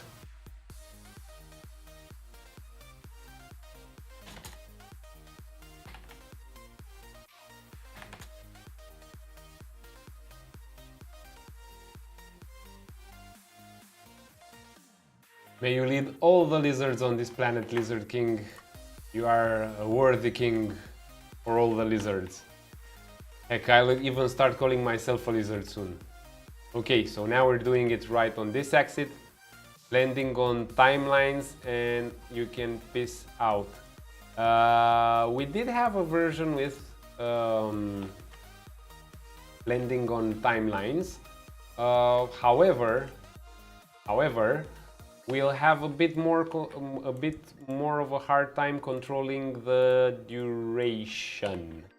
But yeah, okay, we can go back to that one, no problem. Because we had it already. This was Roberto's option as well. So here, let's see what we'll use.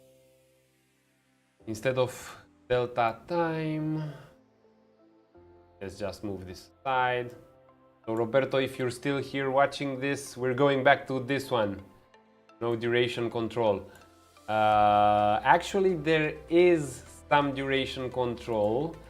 We were thinking about, you know what, I can probably just show it to you real quick. So if I make a timeline, we have some sort of duration control. So this is timeline 0, right? And then I can get the timeline 0 and I can set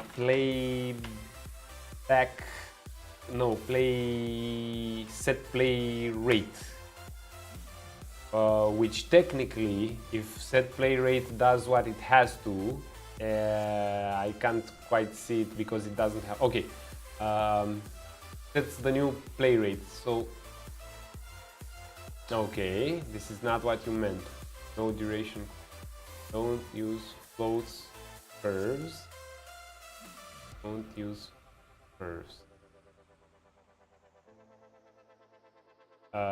Don't use floats, curves. Okay, so you're saying to use what then? Because other than floats, what else? Vector track. But the vector track,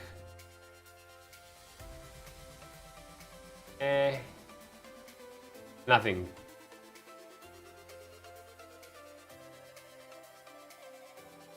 Okay. Okay.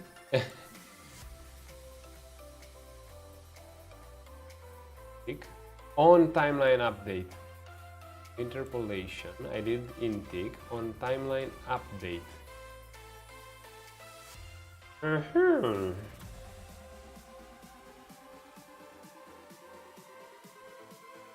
Yes. Yes. Okay, let's do this. Timeline duration now 5 seconds. Okay. Okay. But what if instead of constant ticking? I totally agree with you. But then we would have to set a play rate so the level designer would be able to control the speed.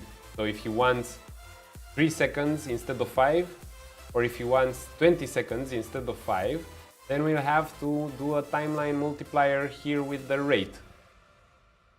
So this is just the thing.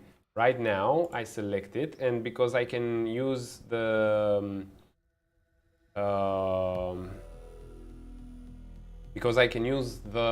what can I use? I can use the interpolation speed from the interp to constant. Timeline has nothing to do with it. Okay, then where would you control it? Controlled in node. Okay, okay. I almost get you, but let's try it. I'm actually quite interested in it. And okay, let's put 1 to 0, 0. And let's put 1 to 0 and 5. Oh, sorry, to 5 and 5, and no need. No need for curves, my god. Delete. Okay, so I'll just use the length. Okay, I deleted the curve and now okay, man.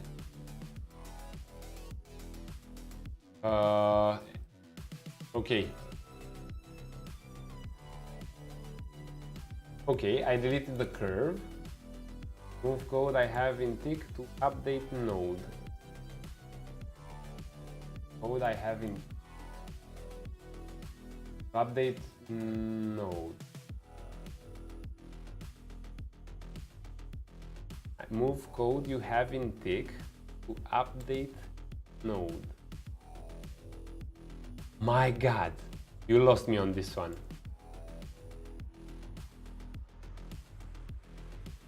Okay, update. Okay. Update pin on timeline now. So, what I have on tick, I can put on the update of the timeline. Okay. Okay.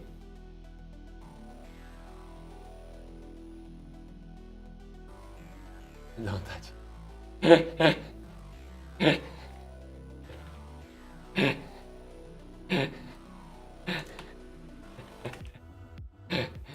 Give us a light shot, Lizard's King. Give us a light shot. Light shot or it never happened.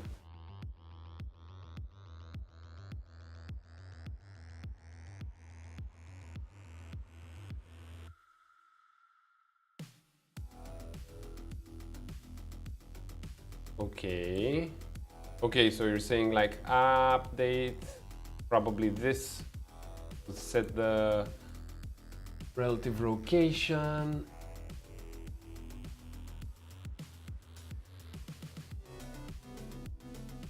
Yeah, I kind of got it eventually. So you're saying to use the timeline to get the time from it somehow. Okay, there we go. Set actor, there we go. Okay, but the question would be,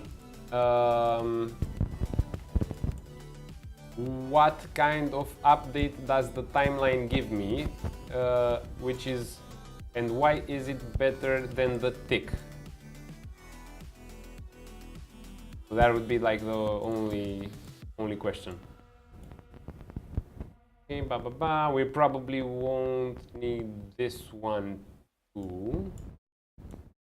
Okay, so probably I'll also need to remove timeline ticks 5 seconds.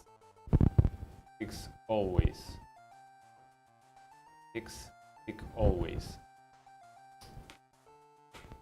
Okay, so it just ticks for 5 seconds. But what if my travel distance, but what if I want it to be longer than 5 seconds? So what if I want the object to move for 50 seconds?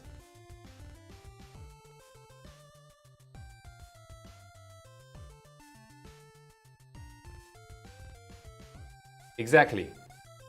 And is there any way I can edit the duration in the timeline?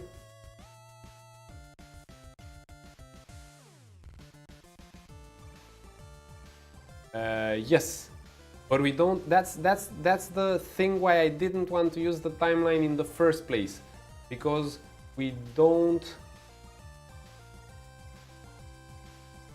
That duration. Aha! Okay. So. Okay. So I'll just do a curve, right? One curve from 0 to 1. Okay, there we go. There we go. Now we're talking.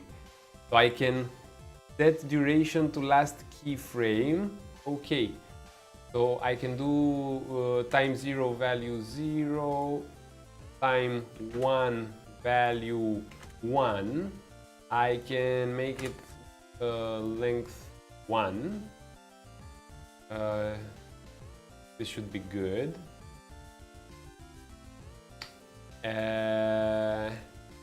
I can set duration to last keyframe. So I'm guessing it's a get timeline 0, and this is what we've been all waiting for. Set your...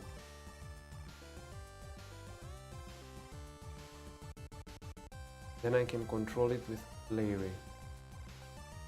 Ah! Use last keyframe. This one? I guess it's that one. Use last keyframe. Must be this one.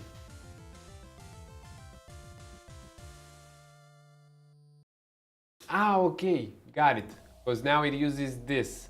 Yes. And now from the timeline, I should be set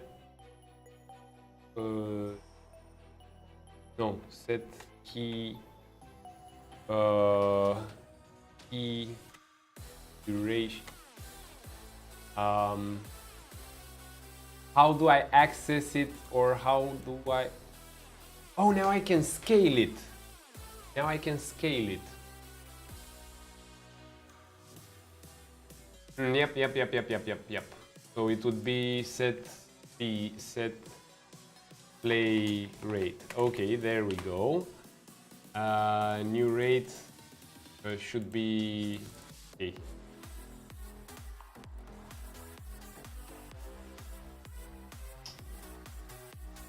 Okay, and same. So the play rate is 1 over duration. Okay, makes sense. Duration. This up.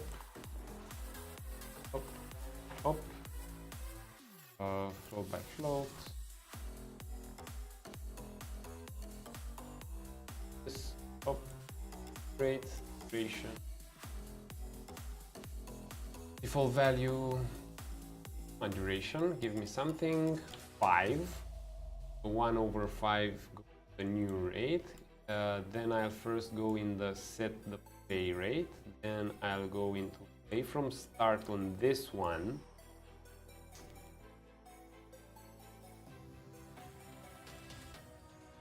When it's updating, it's setting the relative location.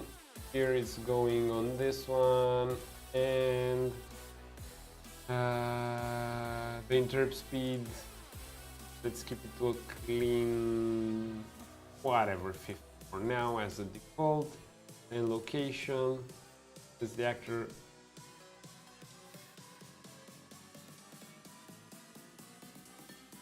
It's not delta time. Okay, it's not delta time.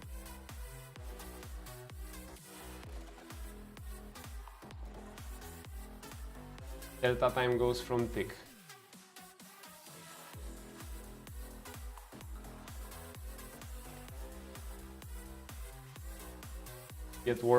Set it to variable delta time. Hello Nick, and welcome back. Your color changed, at least in this software. Set it to variable delta time.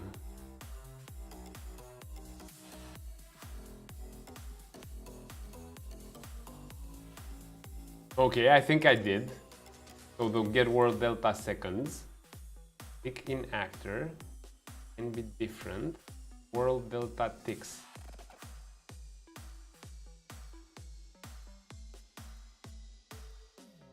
Results in so tick in actor can be different. World delta tick.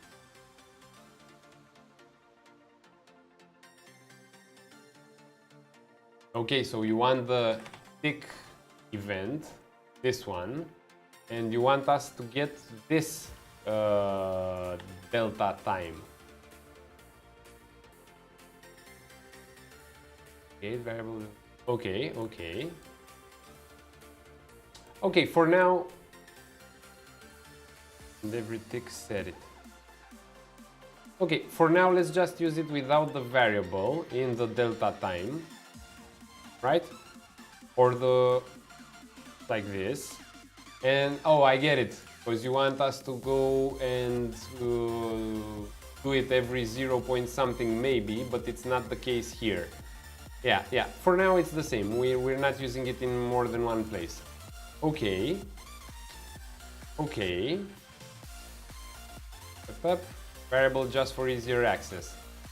But now I'm going from 0 to 1. Okay, come on, let's try it. This should be clean enough. 0 to 1. We might, yes, Nick, we might actually have a solution from the timeline thanks to Lizard's King. Okay, I'm hitting this node. I shouldn't have this breakpoint anymore.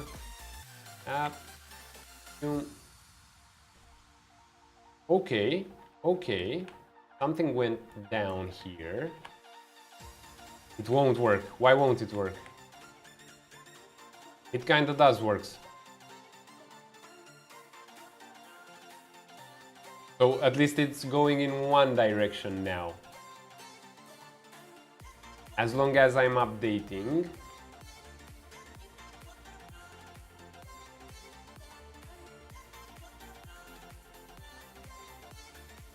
Did I set 1 in division? No, I set 5 or something in the duration.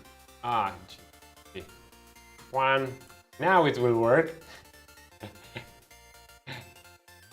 Okay, come on. Let's try it out. But surprisingly, it did work anyway, which makes me think.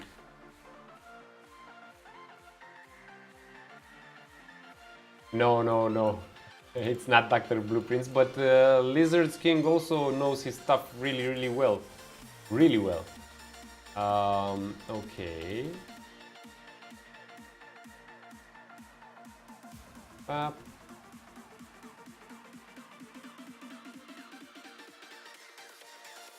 I should make this visible as well. Filed. We'll get back to that Lizard's King and why I'm setting it in play from start, because I will also want to make the reverse movement, so I guess we'll do also a reverse from end.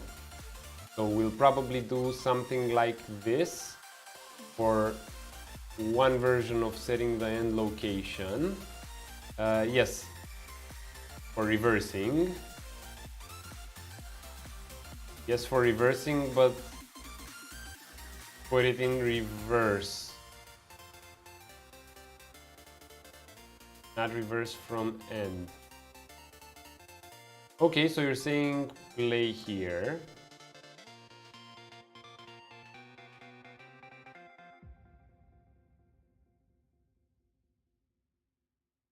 Or mind. The other way. I don't want it to be controllable all the time. I know what you're thinking. You're going like play and reverse, because when I flip the switch, it grabs the object and starts moving it again. Yeah. From starts and from ends. Exactly. There we go. I will have to calculate differently based on where I'm at. So this will be here and this will be here. So we'll go like set this and set it again, and then I'll probably need to set the play rate again as well. I'll set the play rate and I'll go into the reverse from end, and now we should be good. And compiled. Let's try it out. Let's try it out now. Goes up, comes down, goes up, comes down. This looks beautiful, by the way. 2 times same nodes. Yes. And actually, I think I can keep them only once and move the flip-flop. Yes. So I can keep them only once here, and I can move the flip-flop to the end here. I can... no, I can't. because I'm setting the direction.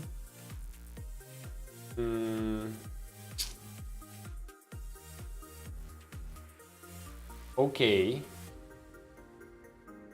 But the way I'm calculating the target position to move the object to depends on a switcher for the axis. So I can't put it there, because I need this to be set to 1 or -1 to give me the direction in which I am moving.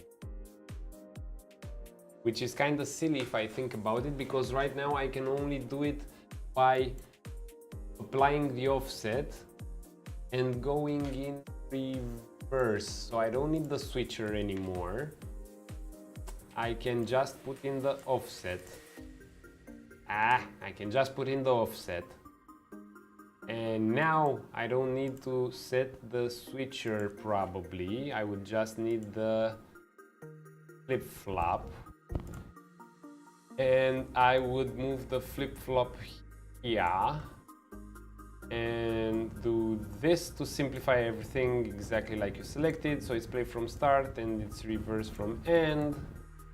And it should be much cleaner now. Much cleaner now.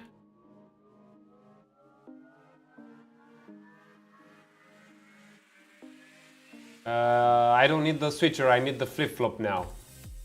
So technically now I only calculate the direction to travel once, and I don't even need to set it here when the event is called. I just need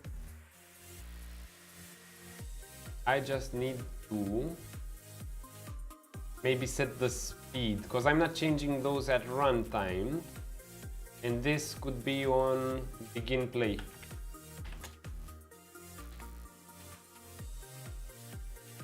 This could be on begin play.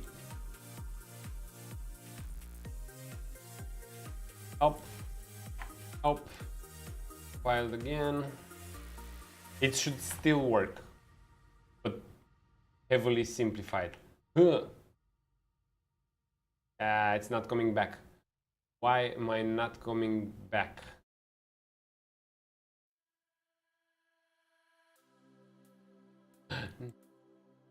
So I'm setting the duration.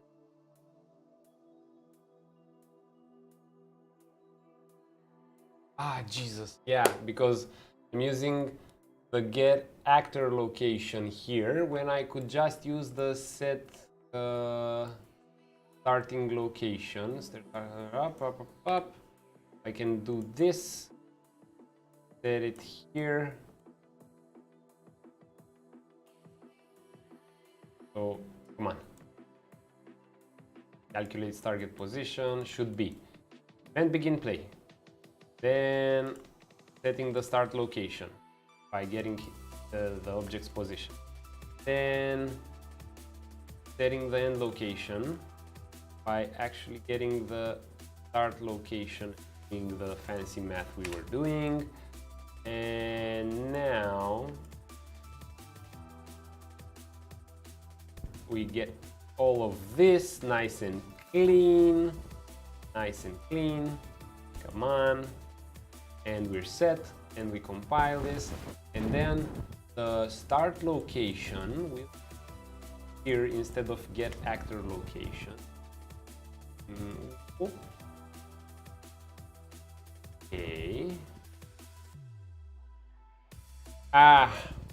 But if I flip-flop and I get the direction,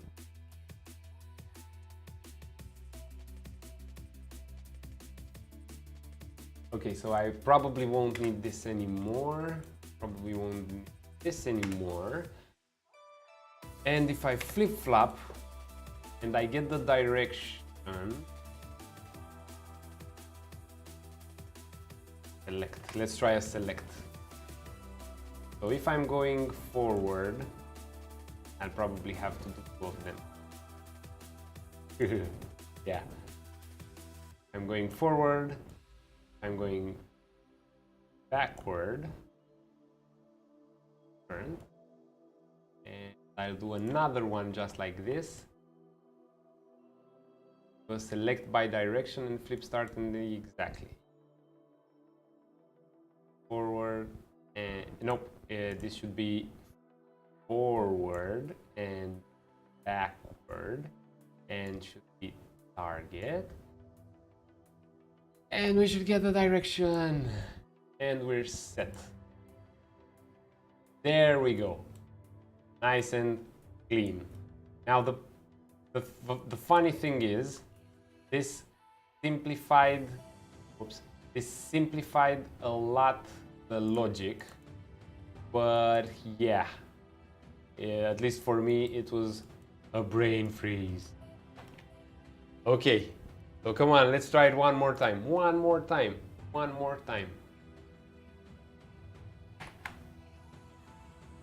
Fast. Fingers crossed. Full screen, fingers crossed. Come on, baby.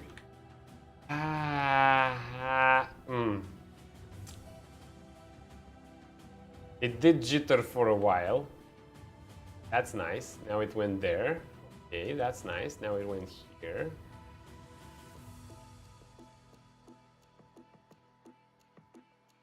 And now let's debug. So, if the direction is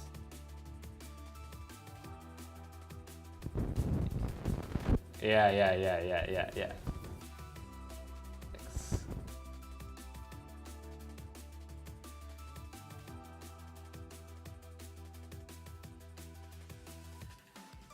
So when I'm moving forward, I'm using the end location.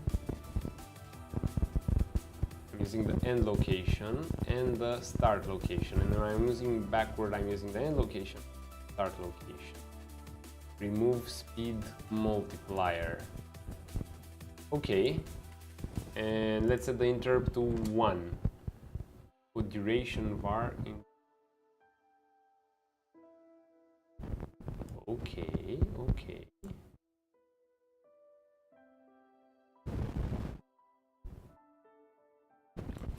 Okay.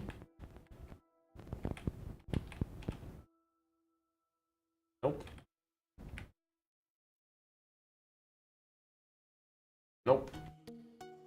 I think I should use the timeline. No, because that's variable and I don't need it. Duration 5. Yo, Dr. Drogi, congrats. Flip-flop the other way around.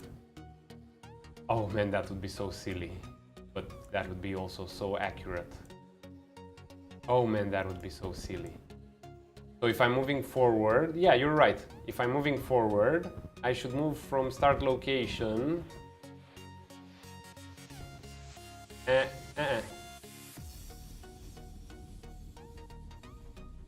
Current value forward. So if I'm moving forward, okay, I'll try it just for the sake of it, but no.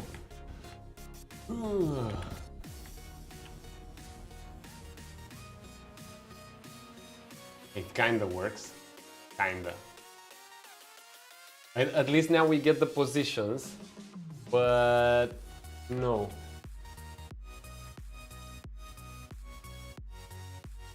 That actor location. Why the? Oh yeah, that's from way earlier. That's a no-no.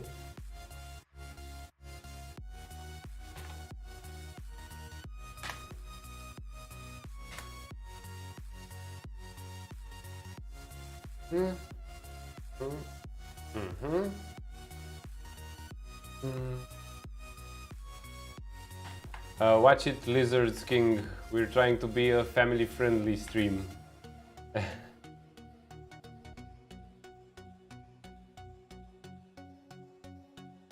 So now it does kind of work, but the interp is all mush.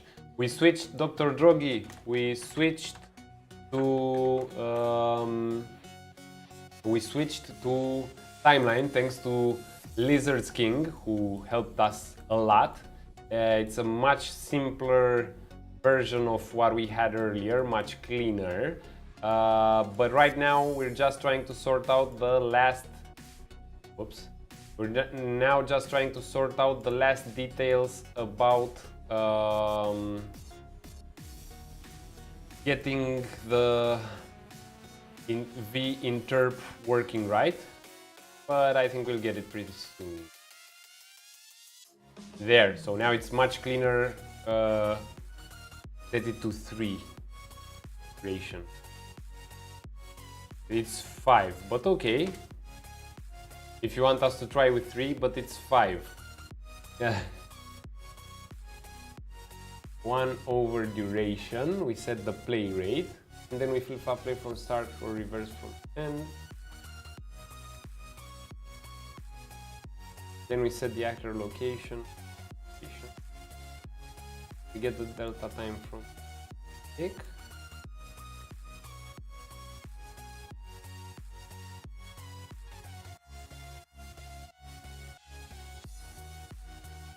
Okay.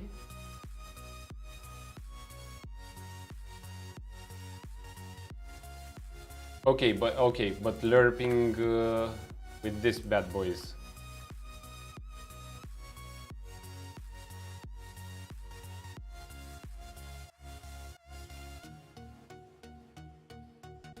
And to get the time from lerp is for floats. No, it's actually also for vectors. Ah, and to get from the timeline, the alpha.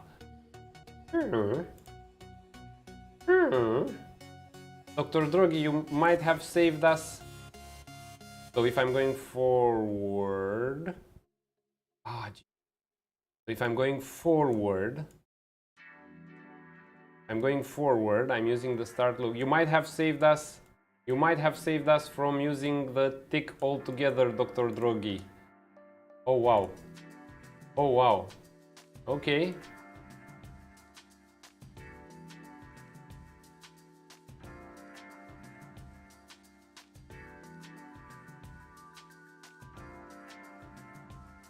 No way. So thanks to the combined... almost. I'm not switching right. I'm not switching right for some reason. But that's okay. We can fix that.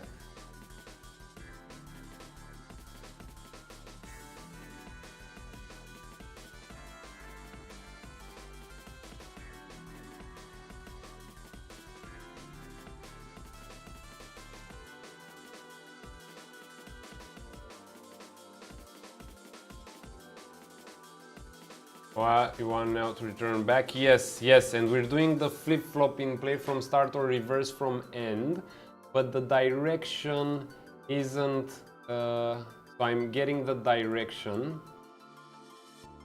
Oh, CD kicking in, yeah. Set the second key in timeline to 1. Okay, okay.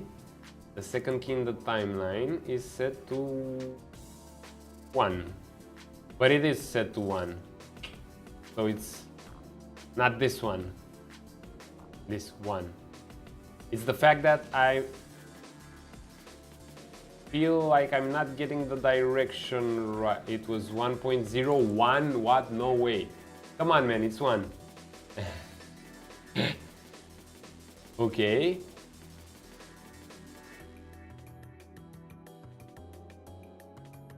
Sure, sure. There's something I'm not selecting properly on direction. So although we do say play from end, it wasn't getting the direction right. It wasn't getting the direction right. Why wasn't it getting the direction right?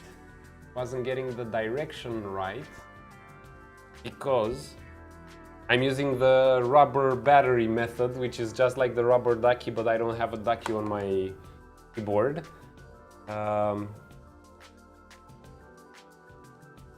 Why wasn't it getting the direction right?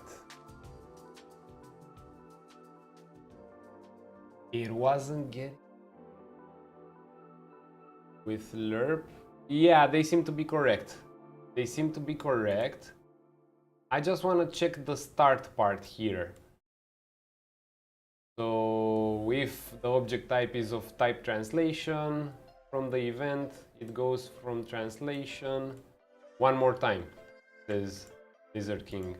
You know what? We'll try it one more time, totally, but we'll also put a breakpoint here because I want to see the output of direction. So with the breakpoint, let's also remove this, make it a tad bigger, and boom, like this. We'll select our object wall2, get back in here, because I want to debug the direction. So current value is forward, and let's also add a breakpoint here, right? So resume, okay. So I got there, and my direction is forward. Okay. I can actually remove this breakpoint altogether. Now it will update forever, but I can do this. Okay, it got where I wanted to go, and now I'll breakpoint it again. Boom. And my direction, the direction doesn't get updated in the timeline. So for some reason the timeline isn't updating me properly when I say reverse from end. I'll just try something really quick. I'll just put it on reverse and try it again. No, because I was already in here. I don't think it was the next frame. I want to try it just with reverse. If not, we're gonna skip another frame.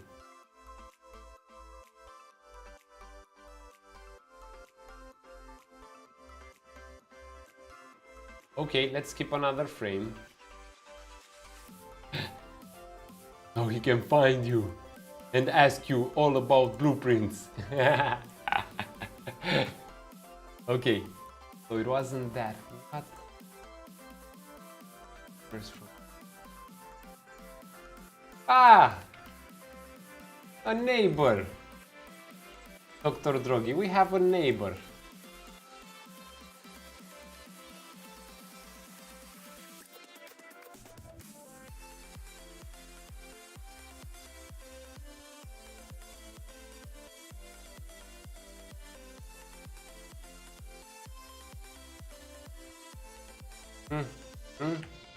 Okay, so I've hit it once, resume. I've hit it again, you know what?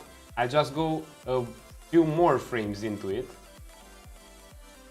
Current value is backward. Whoa, at least Andy is here with a party of 3. Hey folks! Hey folks! So, welcome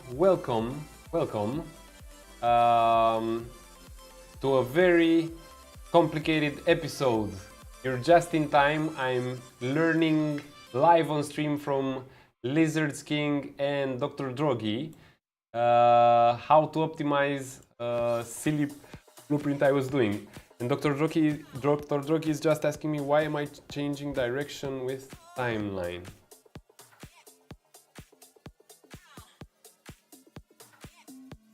Which is a very good question. So we're trying to make an object move up and down based on a switch we're flipping. But Dr. Drogi just asked us the million-dollar question, why am I changing direction with a timeline? When I can use the flip within timeline.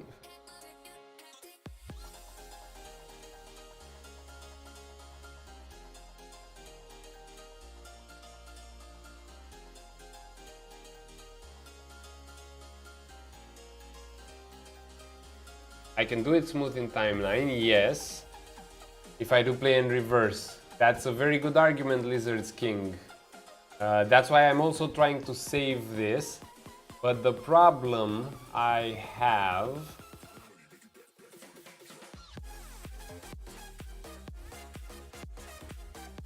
So the problem I have right now is that the direction indeed updates 1 or 2 frames later to backward, but then the locations are already selected.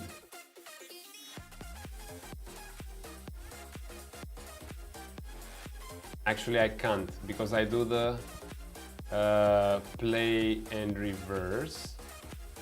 I'm still having trouble with the direction anyway.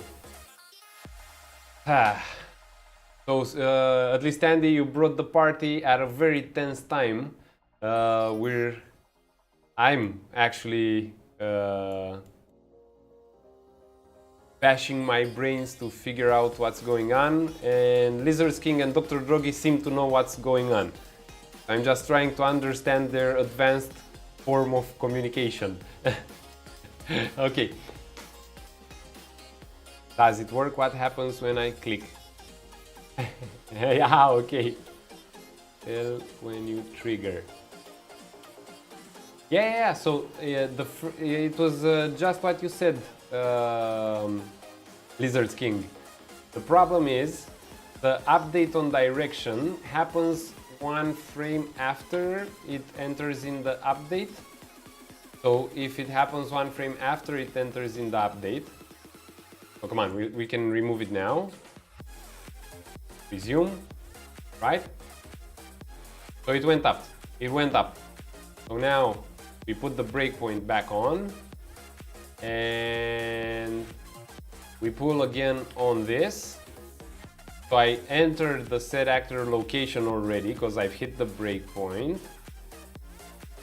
The direction is still forward. Then I do resume and I hit it again. No breakpoints.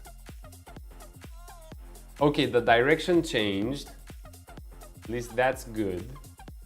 But now the selector on backward should select end location as the start of the lerp.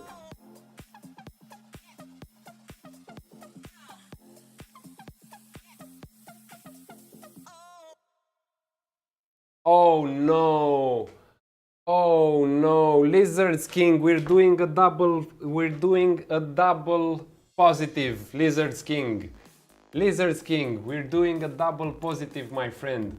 Okay, everyone, we found out. Because Dr. Drogi came in and optimized our lives with the lerp, now by getting the alpha, we could just use the start location and the end location without selecting anymore, because when we go backwards in the timeline, we go from 1 to 0, Lizard's King.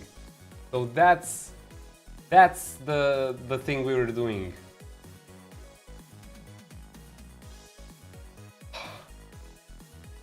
Sheesh. Yeah. Today, at least Andy, apparently it wasn't a good day, neither for you, neither for me. Yeah. So it's like a huge platform which we can move up and down. Yeah, it's amazing. It's amazing. But now it works. And now it's moving locally on any axis of the object with any kind of offset we want. I could just remove the speed multiplier anyway because we don't need it anymore. And by duration, I think we can control it now.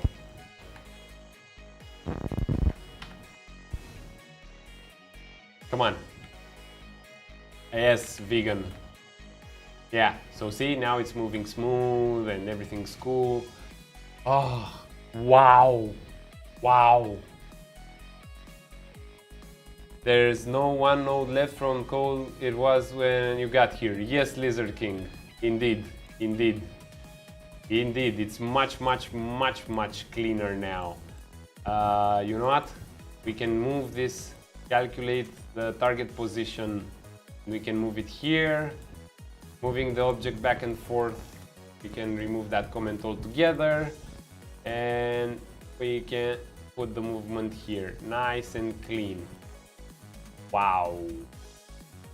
Okay, so thank you very much, Lizard King.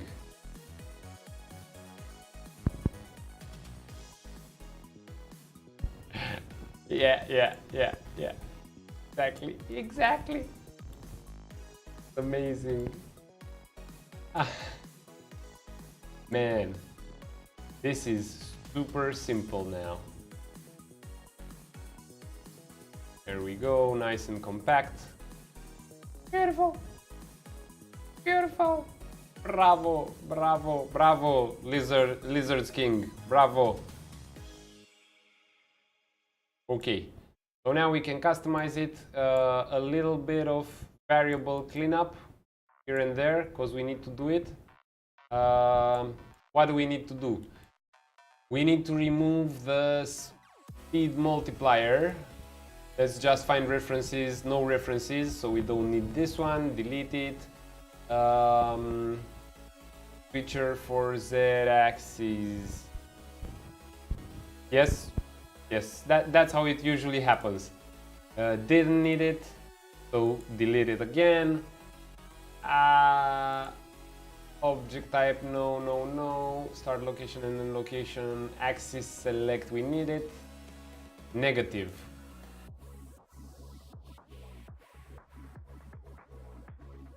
Okay, this is from the draft rotation. So next time we'll probably apply the same logic to get the rotation right. That should be similar. To this one, for sure.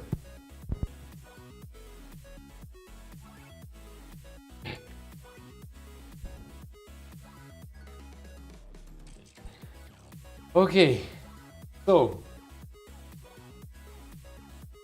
thank you very much to lizards in the chat. What's going on there? I don't know.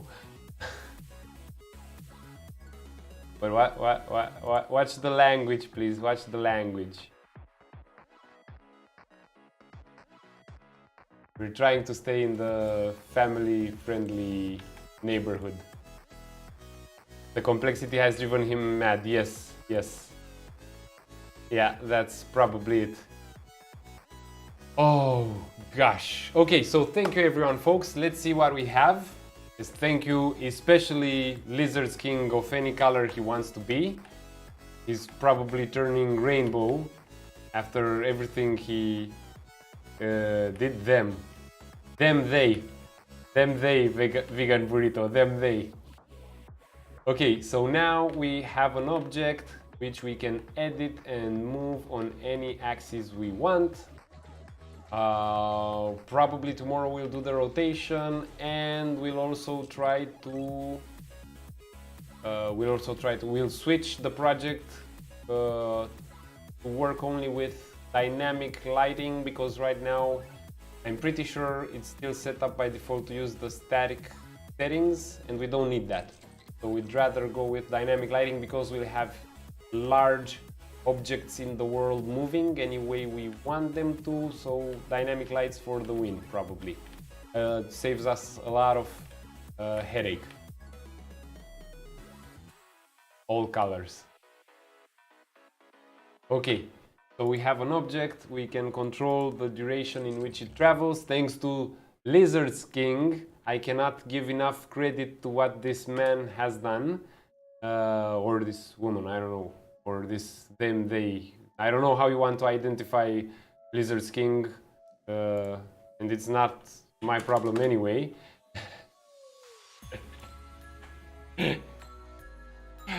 But thank you so much for all the great help you jumped in, gave us, because man, we were going in the very wrong direction very fast.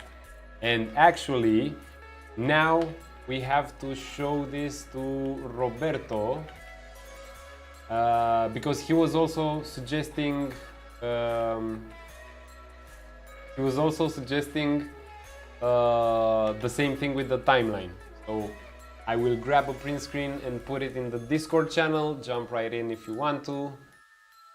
Where are we? Let me just link you, because yeah, I didn't put the chatbot to work yet. So Lizards King, feel free to drop in the Discord. There are usually questions and discussions going on in there. You'd be more than welcome with your knowledge to teach us, Lizards King. And let's close the stream. Aha! Hello folks. I can see you now. Hello. So come on. Let's see what we got going on here. Ending screen. Man, we overshot this stream by about 1 hour and 15 minutes. I'm tired now. I'm tired. Okay, dear friends, thank you so much for being here. Lizard King, Roberto, Dr. Drogi. Thank you so much for all the help. At least Andy and the Raiders. Thank you so much for also coming in the stream. You caught us right in the right moment when everything started to work again. Otherwise, it would have taken us a lot. For the first part of the episode, I knew nothing about what I was doing, but thankfully, Lizards King helped me and helped us out on this one. Damn. Thank you, everyone. See you on Saturday when we'll... Burrito. No, actually, we did set as the goal of this episode to explore various options we had for obtaining that movement. So it's not like you or anyone else confused us more. It's just that we went through all the possible options, and indeed the one with the timelines, as Roberto was suggesting, but as Lizards King managed to explain how to implement, was the fastest one to achieve what we needed. So Burrito, thank you for exploring another option with us. That's the fun and joy of experimenting. And see you all next Saturday, when we'll probably do the same for rotation, and we'll switch to a dynamic light setup. We'll use far lesser lights, but it will all look nice and pretty regardless of how many large-scale environmental puzzle pieces start to move in the scene. That being said, let's see if there's someone rateable on El Twitcheroo. And if yes, we have Ryutsashi. So come on, let's all hop aboard and visit Ryutsashi. He's doing some very nice splines, Bezier splines, or he was doing this the last time I saw him in Unity for a project with like cars moving on a racetrack. So for those of you who are more into the C# style of game dev, let's go visit Ryutsashi. So let's see how we actually do that. Oh yeah, I know. Dash mid to dash. I'm trying to spell it right. I hope I spelled it right. There we go. Come on, everyone, jump aboard. Ba-ba-da-bum, ba-bum.